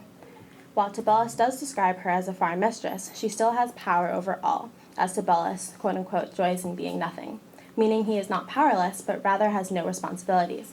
Tibullus then reaches the climax of his description when he mentions Maia's Messala coming to his farm, where Delia will prepare and serve his meals as Messala's servant.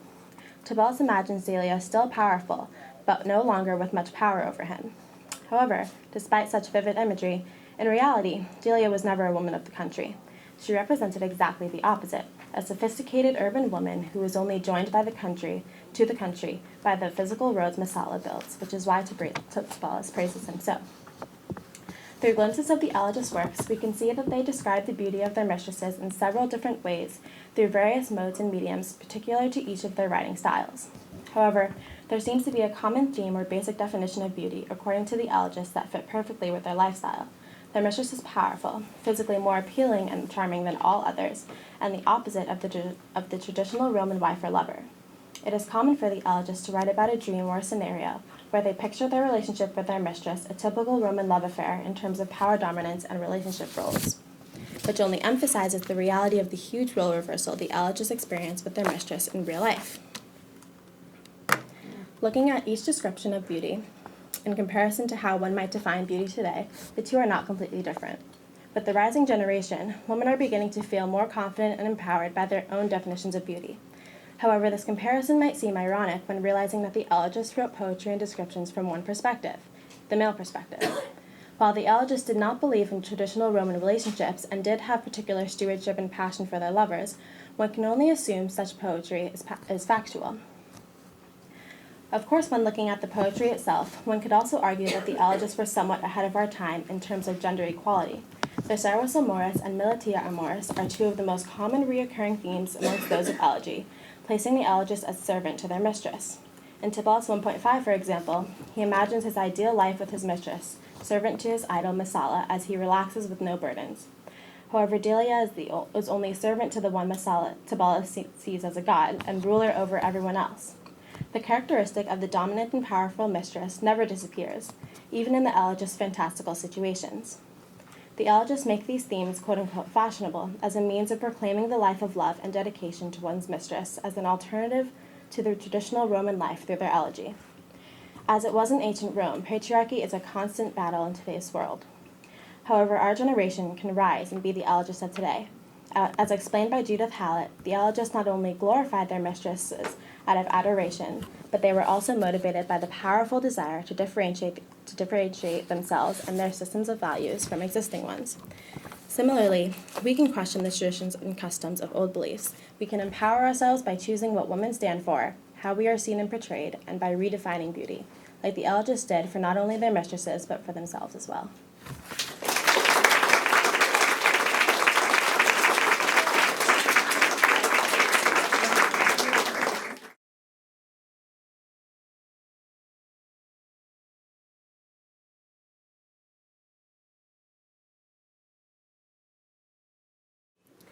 So I'm going to be talking about the ideas of Carpe diem and the passage of time in the works of Catullus and Tibullus.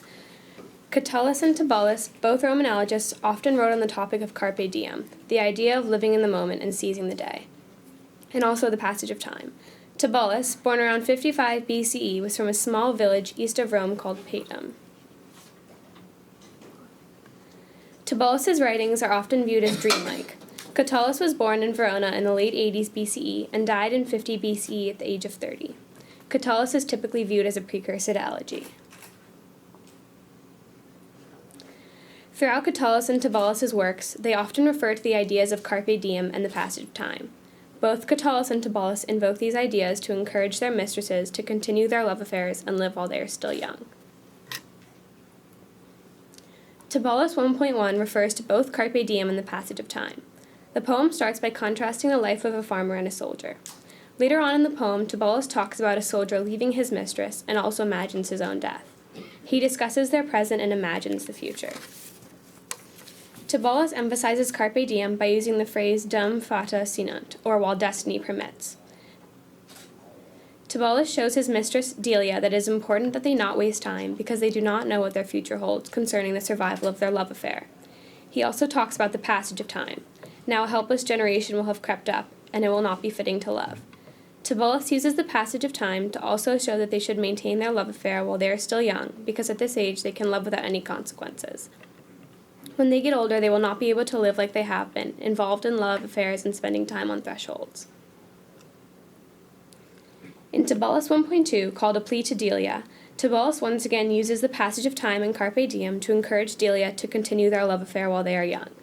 Tibullus 1.2 starts off with Tibullus talking to his mistress's front door, asking Delia to let him in. Towards the end of the poem, Tibullus speaks about the life of an older man who still tries to participate in love affairs. Tibullus emphasizes that once they get older, he will not be able to profess his love to Delia as he previously had, because he will face ridicule from the younger boys. Tibullus shows that they need to act now because it will not be socially acceptable when he is in a different stage of life. Once men in ancient Rome got older, they were expected to get married and begin establishing their household. If they only had affairs and remained unmarried, they would be looked down upon by the rest of society. Paul Vane talks about the importance of marriage in the Roman Empire. He explains that marriage was considered a source of trouble, but also a necessary civic duty. Vane also comments on marriage as something that set the course of a life, but also only one of many dynastic decisions that a noble Roman had to make, including political positions and also military involvement. Tibullus, in contrast to other elegists, served in the military and was therefore aware of the many decisions a Roman man had to make regarding his life after childhood. Unlike older men, young men in Roman society were allowed to do whatever they pleased for 5 to 10 years. Paul Vane believes that for boys, the time between puberty and marriage was a time of parental indulgence, and that even strict moralists such as Cicero and Juvenal admitted that allowances had to be made for the heat of youthful passions. Tibullus is able to fully understand the effects that these decisions can have on a man's life, because he has lived them firsthand. This greatly differs for Catullus, Propertius, and Ovid, who do not seem to care about the social repercussions that would result from maintaining a love affair later on into life. Catullus, Propertius, and Ovid are not able to fully understand the effects that their decisions will have on their future and social standings, because they have not lived a typical Roman life. The Senum is facing the ridicule that Tibullus imagines he would have to encounter as he gets older. In Tibullus 1.4, Tibullus encourages Carpe diem by showing the regrets that an old man has about his past. In 1.4, Tibullus asks Priapus her advice on how to pick up young boys. However, Priapus does not encourage these relationships because he believes that they always think that affairs are actually true love. Towards the middle of the poem, Tibullus emphasizes living in the moment by commenting on the regrets an old man has of his younger years. Tibullus emphasizes that the Euenum mourns his past, wishing for an eternal youth that only Bacchus and Phoebus are able to have. The Euenum thinks he was foolish because he did not spend his younger days in love and involved in more affairs. This is especially remarkable because the Euenum is already critical of his youth and has regrets even though he is not completely grown out of that stage of life. Tibullus also uses images of fate and the sun to talk about the passage of time. He accentuates the seriousness of living while they are still young by claiming that even beauty cannot stop predetermined fate because only the gods, like Bacchus and Phoebus, have control over the future. Tibullus also uses hair to show the differences between the gods who can do what they want and prevent fate and the common Roman man. Tibullus states that unshorn hair is only fitting for Bacchus and Phoebus. For men in ancient Rome, uncut hair was a symbol of youth. A man's hair was cut at age 16 when he received his toga virilis. In this situation, fate is not only a man's predetermined social life due to the constraints of Roman society, but also abandoning a whole way of life. In Catullus 5, To Lesbia About Kisses, Catullus, like Tibullus, encourages him and his mistress Lesbia to seize the day. Catullus 5 mainly emphasizes the relaxed and cheerful sides of their relationship. Catullus tells Lesbia that unlike suns, they are able to rise again and again, that once the brief light of life sets for them, there's only an unending night for sleep. Catullus uses this to encourage Lesbia to continue loving him and ignoring the rumors of strict old men. In Catullus 65, the poet talks about the sudden death of his brother. He is greatly affected by the death of his brother, as shown by his reluctance to write these lines. He uses his grief in the death of his brother to encourage a Carpe diem lifestyle in others. Catullus explains that the loss of his brother keeps him from writing elegy because the sweet seed of the Muses overtakes his mind. He is unable to control his mind and focus on writing poetry. He is only temporarily removed from his grief by his cares. That's fine. Catullus also talks about the extreme finality of death. Will I never look upon you hereafter, brother worthy of life? Catullus emphasizes that his brother, because of his sudden death, will no longer be able to live the Carpe diem lifestyle that Catullus encourages. He uses this to encourage others to live the lifestyle his brother no longer can. Catullus also touches on this idea in Catullus 101. He comments on the finality of his brother's death, once again, when he visits his grave to perform ceremonial rituals. Catullus once again shows the finality of death by explaining fortune has stolen his brother from him undeservedly. Thus, Catullus has to perform the rites for the dead and realizes the idea of Carpe diem because his brother can no longer live life to the fullest. Catullus and Tibullus both use the idea of Carpe diem in the passage of time to encourage relationships with their mistresses. However, they use these ideas for different reasons. Catullus tends to encourage living a carefree lifestyle because that is what he believes in and because he wants to have fun with Lesbia. This is in opposition to Tibullus, who cares somewhat about what others think and about his social standards. Tibullus encourages this kind of lifestyle because he wants to live and have fun while he is still young and able to. He wants to uphold his public perception, and he knows that he would be ridiculed if he were to maintain an affair later on into life. Tibullus wants to live a Carpe diem lifestyle and be carefree only when it is socially acceptable. Catullus lives a Carpe diem lifestyle whether or not it is socially acceptable to do so. All Catullus cares about is being able to spend time with Lesbia while they are both still young and alive. Catullus does not care about the social repercussions that would arise from maintaining an affair later on into life. The only thing he cares about is Lesbia.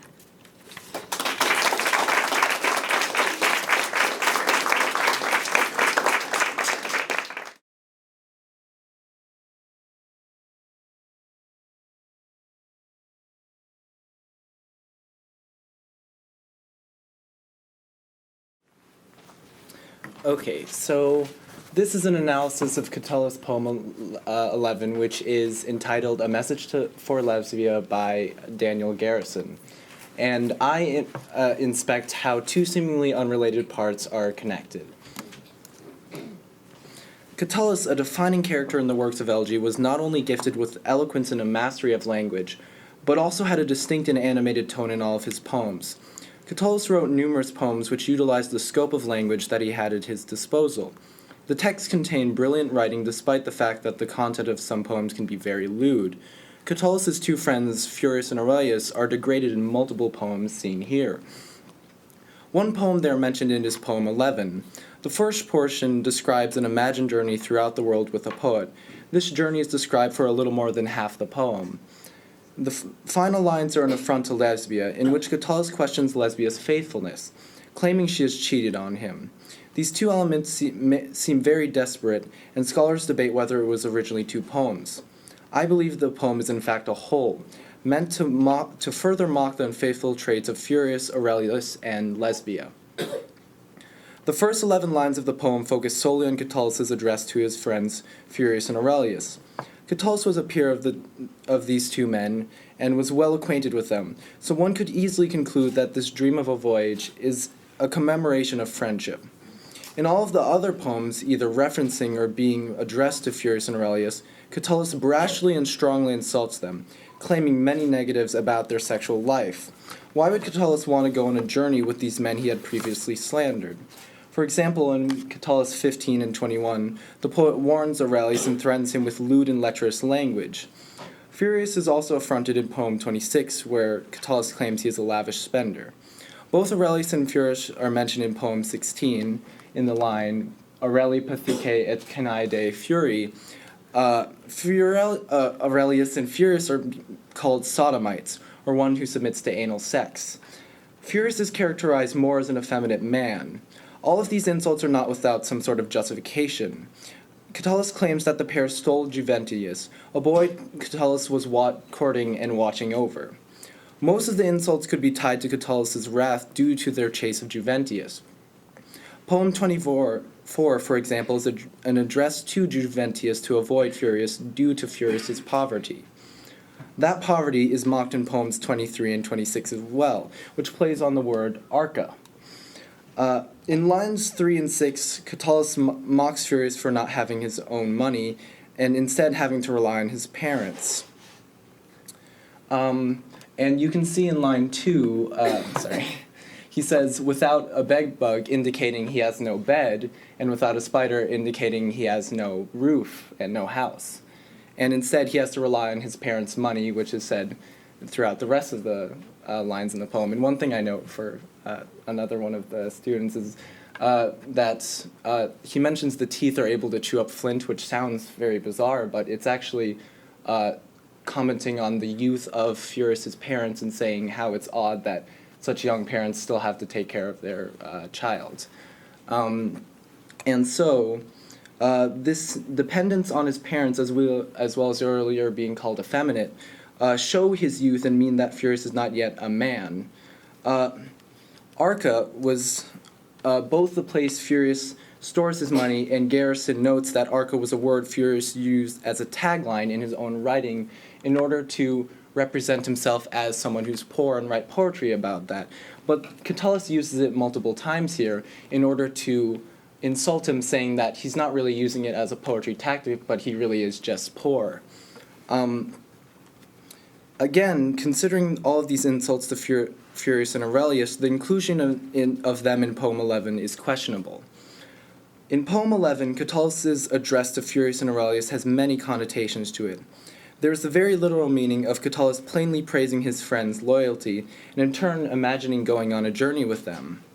As one scholar, Mulroy, claims, when one considers all the other poems where Catullus insults them, alongside Poem 11, you can look at those insults as hyperbole done in camaraderie. Or alternatively, Catullus could be mocking them, especially since he regularly insults them.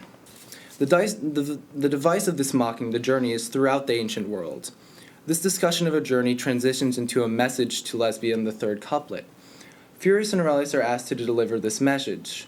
The message in the second to last couplet is full of hatred and also makes the claim that Lesbia has not only been unfaithful, but also to an extreme degree. Catullus insults her by claiming she has slept with 300 men, quo simul complexa tenet tricentos. A claim of unfaithfulness would already be insulting enough, but having it multiplied by 300 implies much worse about Lesbia.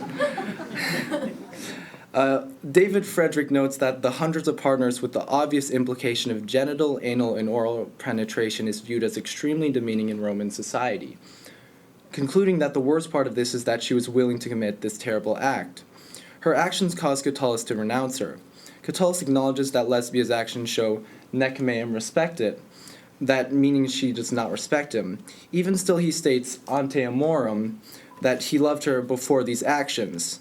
Next saying, qui ilias culpa velut prati, meaning whose fault will end just as a flower at the edge of the field.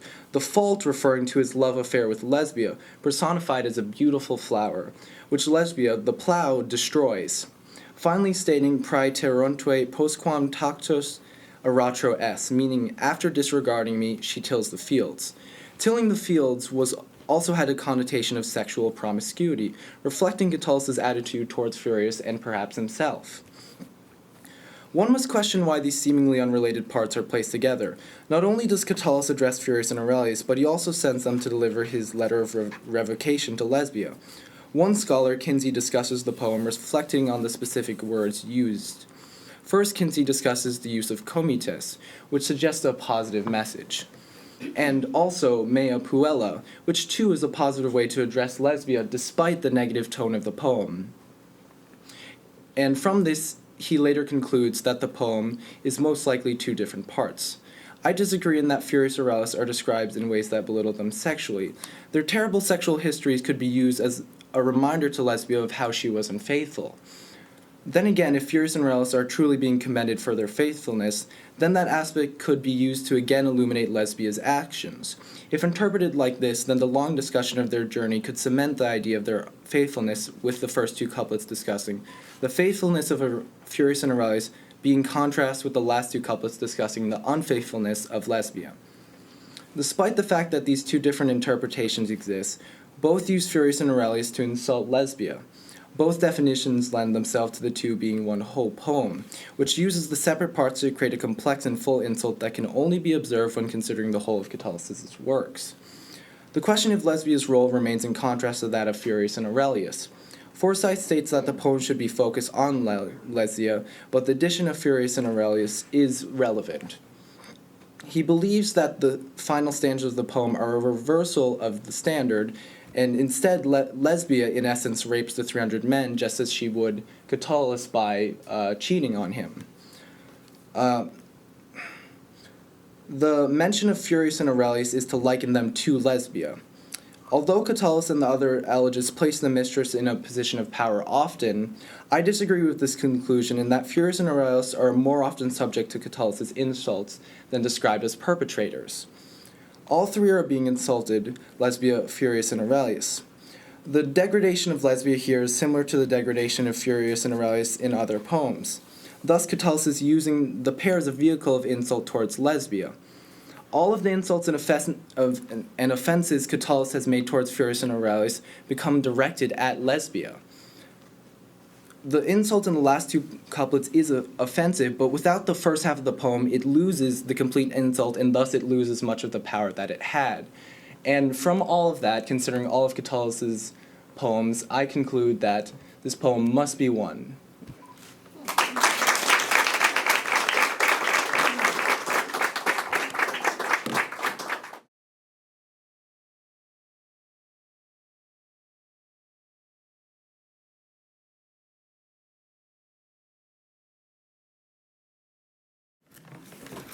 The genre of comedy was first explored by the Greeks. Although there were many writers before him, much of our knowledge of ancient Greek comedies is from the Greek writer Aristophanes, who wrote in around 425 BCE. However, when the Romans conquered Greece, many Roman authors began to write comedies like the Greeks did. One of the most famous Roman comic writers was Plautus, 21 of whose plays still exist.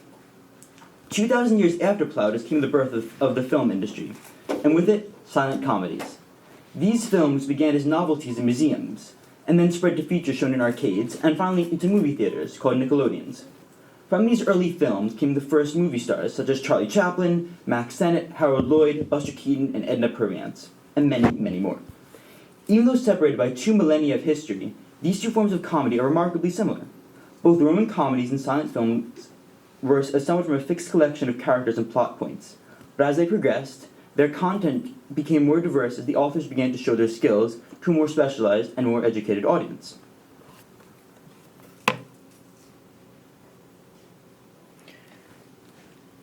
Plautus was a comic poet born in 254 BCE, who is thought to have written 131 plays. Most of Plautus' work consists of very few unique personas. By one estimate, only 37 different character types across his 21 surviving plays. Similarly, all of his surviving plays, except for one, are based off a plot of trickery, and the authorship of that one play has been questioned multiple times. The logic behind this is perfectly described by the Greek comedian Antiphanes, who said, "Fortunate the task of the tragic poet. Before a word is spoken, the spectator knows the theme. At the mere mention of the name Oedipus, he knows the rest."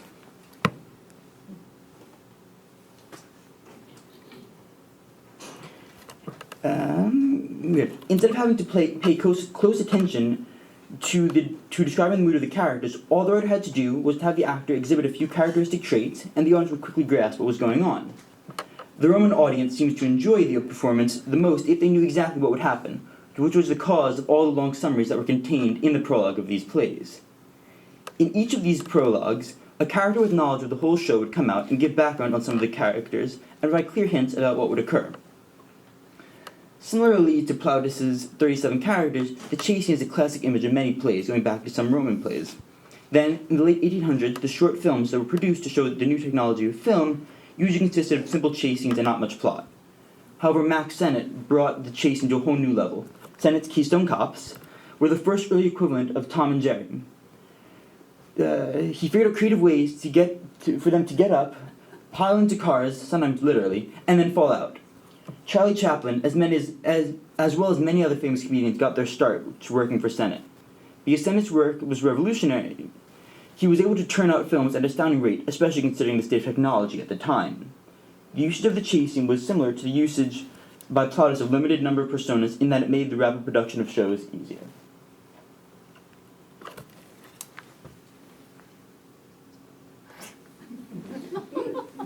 So, Chaplin used a similarly recognizable character, simply known as the Tramp, for many of his films. Most of Chaplin's films, during the early and middle parts of his career, which were also the times he enjoyed the most success, involved the Tramp. Whether the Tramp was arriving in America, skating, stopping bank robbers, or anything else, he was a single identifiable character. As soon as the audience saw his characteristic walk, they knew that all that mattered was the slapstick. Chaplin's other exploits during that time, including two of his most famous films, The Gold Rush and Modern Times, featured similar characters. All these characters were shy, clumsy, and ultimately endearing. America, and later much of the world, fell in love with the Tramp.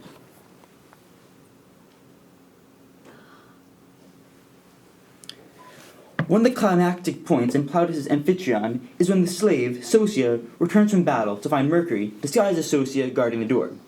Sosia begins to have an identity crisis, which leads to a very amusing dialogue. It goes something like this.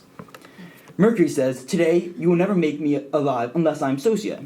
Mercury later responds, nor is any other Sosia for us, except me, a slave.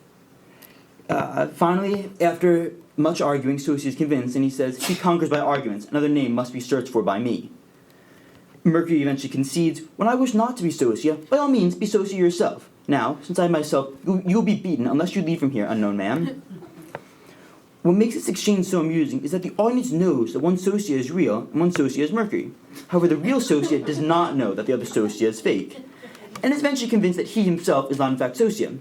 A similar case of mistaken identity happens in Marx Brothers' Duck Soup, where two characters are hiding in someone's house, dressed up as that person.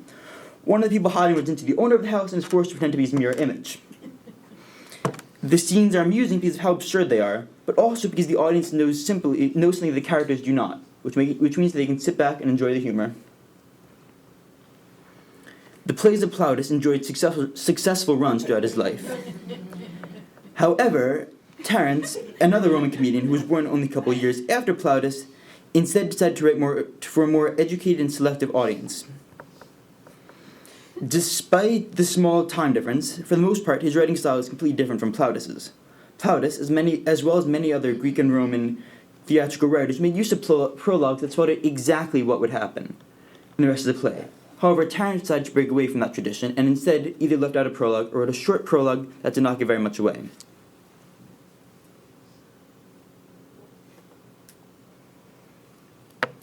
For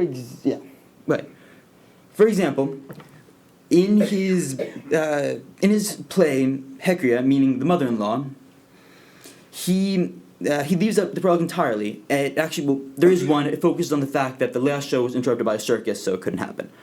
This leads to a surprising introduction to the plot when, a bit after the play's halfway mark, a character says, Because even if that man were to raise this one, if he himself knew that the affair existed, if he forced me to raise the boy, whose father might not be some man we know not who, because when the daughter was attacked, but the body was not able to be distinguished in the darkness, and she did not draw off anything from him that would make it possible to learn who he is. That man, fleeing, snatched away the ring of the maiden by strength, which she had on the finger. At the same time, I fear that we will not be able to adequately deceive Pamphilus, if he understands he used to raise a foreign boy as his own. The context of that is essentially that the person speaking, her daughter, has been raped by an unknown man, and she now has to marry someone else, and they're really concerned because she's going to have the rapist's baby, and they don't want to know, they don't want the future husband to know that it is not going to be his child. However, the identity of the person is kept secret until about 300 lines later, when another character reveals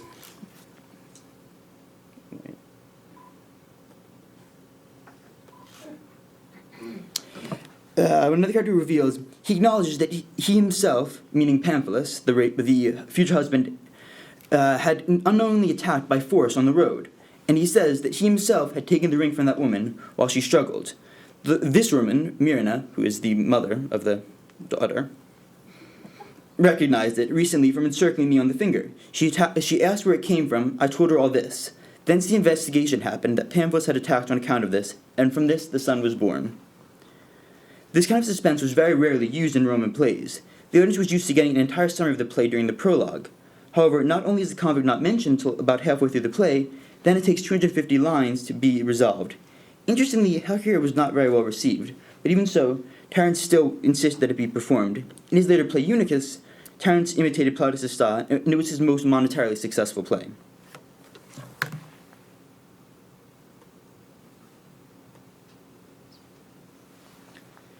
By the end of his career, Chaplin's tramp had grown up. Chaplin's films became much more dark, from his portrayal of an aging clown taking care of a suicidal dancer in Limelight, to his portrayal of a murderous bluebird in Monsieur Verdoux, to a portrayal of a dictator in The Great Dictator. Chaplin's films changed their focal point. The tramp was a character that resonated with anyone who watched him stumble around, but he was not an intellectually stimulating character. Chaplin's choice to abandon the huge success of the tramp suggested a desire to change the audience that he was producing films for. When he moved away from the tramp, Chaplin began to explore other methods of doing his films. He began using speech in his films and started to make political commentaries in the movies, specifically in the longer speeches that his character gave.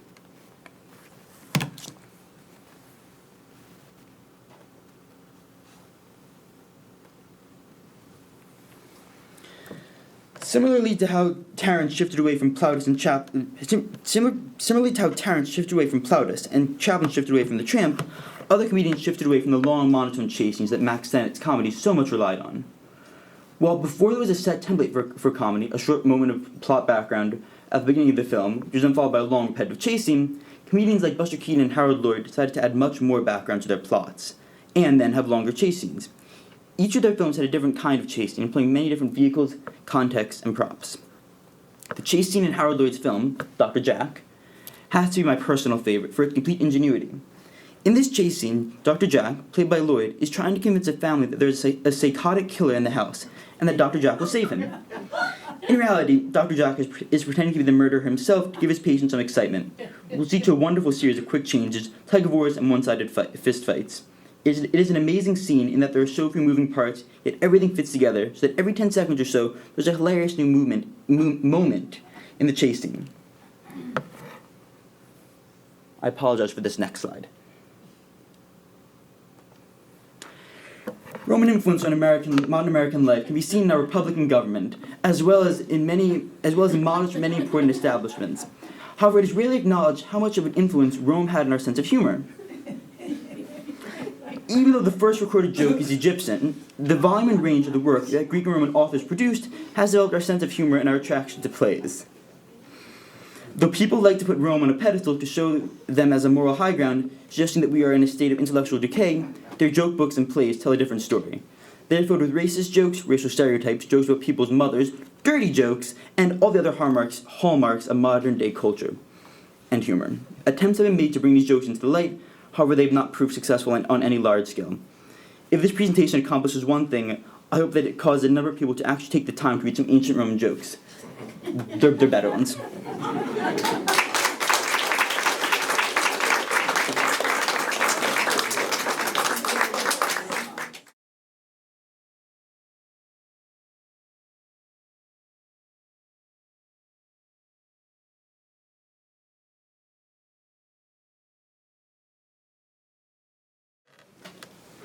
All the world's a stage, and all the men and women merely players. They have their exits and their entrances, and one man in his time plays many parts, his acts being 7 stages. This quote is said by the melancholy bard the melancholy bard Jaques in Shakespeare's As You Like It. He describes the ephemerality of a man's life, dividing it into 7 stages. The 7-stage format is a little bit unusual. While the practice of splitting life into stages is popular in Hebrew, classical, and medieval thought, the 7-stage breakdown is pretty unique. That's why John Draper, a scholar of Renaissance texts, suggests that that the source material is a translation of Bartholomeus Anglicus's De Proprietibus Rerum, because the number of stages is the same and the characteristics of each stage line up. Anglicus was a 13th century historian who codified the stages of life in Roman society and then published the text as a guide for men to follow, kind of a how to live a good life. So the stages were infantia, puericia, adolescentia, euventus, senecta, senectus, and senium. Don't worry about trying to keep them in your mind. You're going to see a lot of those as we continue on. Some of the actions that Anglicus includes in his ideal life are also discussed in Cicero's Somnium Scipionis from De Republico. It's more commonly known as the Dream of Scipio. In it, Scipio Aemilianus is visited by his grandfather in a vision. The grandfather is the great military hero Scipio Africanus, who tells him that to reach immortality and become a star in the heavens, one must, quote, cherish justice and that sacred observance of duty to your kind, which is of supreme value toward your country. This is a way of communicating the Roman traditional value of a life of both military and public service, justice, duty to your kind, and duty to your country. Cicero is telling his readers that only through mighty military and civil service can one reach immortality. Now to turn to the elegists. The elegists were a special breed of poets in ancient Rome who used their poetry to express a displeasure and often outright rejection of traditional Roman values and lifestyles. The meter they used, which consisted of half traditional heavy hexameter, and half a lighter pentameter, rebelled against the accepted epic meter, which only consists of hexameter. The subject matter they wrote was also kind of rebellious. It wasn't the accepted topic of war and heroism. Instead, the elegists chronicled their love affairs and their experiences with their mistress. The rejection of Roman tradition extends to the idea of the stages of life. After the 3rd stage outlined by Bartholomeus Anglicus and accepted by Scipio Africanus in Somnium Scipionis, the elegists refused to continue following that plan of stages of life. So this raised a question for me. If the elegists stop following prescribed Roman stages of life, do they still succeed in achieving immortality? I'm going to attempt to answer that question. So, for the earlier stages of life, the elegists definitely kind of stick to what Bartholomeus Anglicus has set out as what Roman citizens should follow. So, the first stages are between Bartholomeus Anglicus and Shakespeare, and As You Like It, are really similar. Infantia and the infant are both characterized by helplessness and a need for nurture because you're a baby. You need to be fed, you need to be nurtured by the nurse. And Anglicus, interestingly enough, Anglicus also says that infants cannot speak because they have no teeth. And the process of growing up involves growing teeth so that the man can use words and manipulate language. Next stage, puericia is boyhood, or the whining schoolboy in Shakespeare. And adolescentia is loverhood, where in Shakespeare the man becomes, he even becomes a poet. He's writing odes to his mistress's eyebrow. So the elegists stick to this framework. Both Ovid and Propertius describe the ritual of exchanging their childhood tunic, or the toga praetexta, for a toga that signified manhood, or the toga virilis. Ovid, after the passage of many years, donned liberorior toga lato purpura, So toga lato purpura is the toga with a purple stripe, which signifies adulthood, and the descriptor is liberorior, which is the comparative of the adjective free. So he's describing his adult tunic as freer than the one that signified his being a child.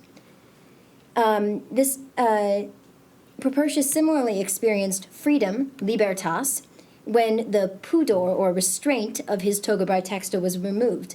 So this freedom allowed him to, as you can see, noscere amoris, which is to learn the way of love. And that's interesting because both elegists experience that once they become adults, once they go through puberty and can become lovers, they are freer. And what that is that the elegist, the erotic elegist inside them who writes love poetry, is able to be expressed and write because now they can love. So adolescentia, which I described as the stage of the lover, is kind of the average stage of the elegist. As they write poetry, as they write love poetry, they are expressing that they are in adolescentia, and they want to stay in that stage forever. But then things change. So at this point, the elegists reject the next stage. In Shakespeare and Bartholomeus Anglicus, the stage Anglicus Ioventus and Shakespeare the Soldier is where the man begins to experience war. The elegists reject war. They refuse to participate in battle, rejecting one of the core traditional Roman values. The subjunctive fugent in that, fugent in that quote, expresses a wish, in this case a desire that war will go away and bother someone else. Marcia pulsa is beats, pulsa is beats, and Marcia is of Mars, or the god of war. So the beats are of the war drum, and it's representative of the request that war, the symbol of war, go away and bother someone else. Similarly, over here we have ite used. It's an imperative, it's a direct command for other signs of war, the signi and tubae, the standards and trumpets, to go away. To go one step further, beyond just rejecting war and the fourth stage of Roman life, the elegists actively stay put in the stage of the lover. Tibullus declares that he is just as much a dux milisque, or general and soldier, in the bedroom. And in his struggles to win over his mistress, he is just as much that figure as he is on the actual battlefield, because both activities require the same amount of skill, dedication, and manliness. Propertius goes so far as to announce that he is too preoccupied with the difficult battles with my mistress to even consider military service. That's enough for him. Stage 5. Anglicus makes few distinctions between the fifth stage of life and the others that happen in the decline of man, as in after the fourth stage. But Shakespeare specifies that the fifth stage is that of the justice, or the statesman. This is the civil service that Scipio Africanus declared to be necessary to achieve immortality. Here, too, the elegists refuse to follow.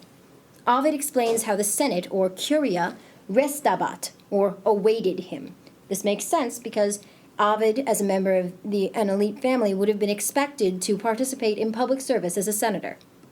However, Ovid refused to meet that expectation and rejected the senatorial position. Clavia mensura coacta est, I narrowed my purple stripe. He alters the purple stripe that would have defined him as a senator, and instead follows the Ionii, who are the Ionian muses and the goddesses of arts and poetry. So he is following the poetry that he needs to write, because in the process he is refusing statesmanship. Two things happen in the last stages of life in Anglicus and Shakespeare. The first is a universal weakening of the physical body, as the strength of stage 4 transforms to such physical helplessness that he becomes like a child again. This physical weakness also comes with and influences a mental weakening, a second childhood in mental development as well. The second thing that happens is characterized in Shakespeare as oblivion, or the very end of life, when a man has surpassed even a second childishness to lose all his mental faculties. One of these is his teeth. Shakespeare says oblivion and characterizes it as sans teeth, sans everything. Remember, in Anglicus in the early stages of Anglicus, growing teeth stood for growing a capacity for language. So here it follows that the lack of teeth refers to a lack of capacity to form and manipulate language. This would indeed be oblivion for an elegist, because they live off their ability to use language to express themselves as poets. So, the elegists fully recognize that old age makes love impossible. Tibullus urges his mistress to consummate their love while she retains her beauty, before it is destroyed by age. As long as the fates allow, or time lets them, Tibullus and his mistress must be lovers, as when they are older it will be shameful to break the doorpost, either through vigorous sexual activity or through the ritual of the paraklosithyron, a wooing, like a mating kind of dance in which the man pounded on the door to gain access to the woman's house. However, Tibullus refuses to ever give up being a lover by actively disassociating himself with old age, as if he believes he will never be old. In this poem, Tibullus pits himself against a rival for a young man's love, with whom this rival is Tibullus's lover has actually been unfaithful to him with this rival, and this rival is an old man, and very characterized by that trait. Tibullus expresses his distaste for the old man by comparing him to a beast. Here, he says if the young lover is willing to lower himself to the level of sex with an old man, then he has as good as committed bestiality. On some level, the character of the old man represents old age itself. Therefore, Tibullus' fight with the old man to save his young lover is a representation of a different fight altogether. The attempt to preserve Tibullus' attempt to preserve his lover's beauty before the passage of time destroys it. So, how does he do it? He immortalizes his lovers by writing about them, by describing them in their youthful and beautiful state before they lose that, because he preserves that image in the text. So while he's immortalized his mistress and his lover, he also immortalizes himself. By immortalizing them in poetry, he gives himself immortality because we, as scholars in 2014, can still relate to the emotions and situations that Tibullus writes about. So he has withstood the test of time and is indeed immortal through his poetry. Even the existence of this paper that I've written shows that Tibullus is somehow immortal because his works still provoke new thought and discussion. There, now we're done.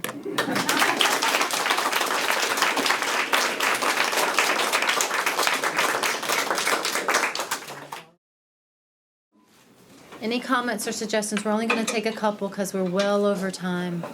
I have a quick question for Lauren, which is that your paper discussed doing feminine beauty. I wonder, is there anything in what you've been reading or that you can talk about whether masculine beauty was interpreted or handled in similar ways as what you? Well, I feel like they were in quite a few of the poems we read about. I forget which poets specifically, but where they would fantasize or ask the gods how to kind of achieve the romantic interest of a young boy, and they might describe his appearance or describe the feelings they had for him, but in a way that was different from the adoration and kind of passion that they had for their lover, because the poetry itself was for their lover. Like Annie was talking about Tibullus, he made himself and his lover Cynthia and the words of his poetry immortal by writing about her and just incorporating his love for her into his text. So it was a specific kind of passion, a specific kind of image that they had of their lover that was written into the text. Anyone else? This is a question for Catherine, even though I can't see her. Oh, now I can. Do you think that Tibullus' second book of poetry, in which the idea of the farmland and the nature retirement turns a bit sour, do you think that is reflected in Catcher in the Rye? Well, we haven't gotten there yet, but I do think that a certain amount of idealism is woven into Holden's idea of just abandoning his life and living in a cabin somewhere, and also Tibullus sort of abandoning his city life and living in the country. The plan that Holden has is so ridiculous. He says he wants to become a deaf mute and he doesn't want to talk to anyone from now on. It is sort of ridiculous. So I think that there is that idea of this is an ideal that we can never that one can never achieve, and that if one actually tried to achieve this life, it would go sour and it wouldn't be as rewarding as they expect it to be. I have a question for Jacob. So the turn your paper made to this sort of dark side of Terence, do you see, I guess it's a two-part question, do you see an equivalently dark moment in the comedies? You talk about the movies you talk about, and if so, does it challenge and change the genre, or does it remain contained within? I think that the easiest history to follow is definitely Chaplin. There's this, it's pretty uniform. He made, I'm gonna estimate about 30 just like similar tramp films for a couple years, and then he began making longer feature films. So Modern Times is actually ends up being quite dark in that it's really, it is considered a critique of increasingly mechanical and increasingly industrial America. His second to last film, King of New York, is basically making fun of the U.S. for the McCarthy era Big Red Scare, and so they did develop a different agenda. That was it still was funny. It still had all the humor, but they were trying to change it. And I just wanted to add something. My advisor taught me that comedy, by definition, is deeply pessimistic. And it is. And have you ever read Chekhov?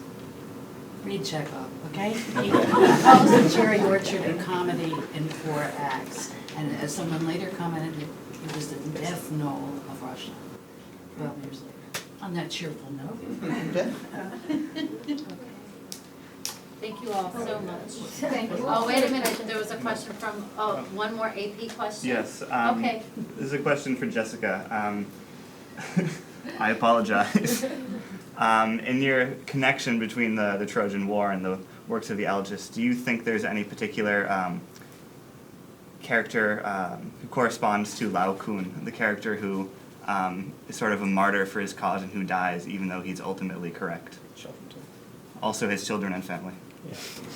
Well, I'm not really sure. I didn't really analyze the genre as a whole. I think with something that's as linear as the story of the Trojan War, it's just simpler to stick with one film. And I only analyzed it because 20 or so lines, which blows my point too. So I mean, I can't. Sorry, I can't think of anyone that comes to mind. But you guys can write a reflection from me that answers that. Oh, sure. I'll do that tonight, yeah. That'll be excellent. That's what I asked. Okay. Thank you all so much for coming.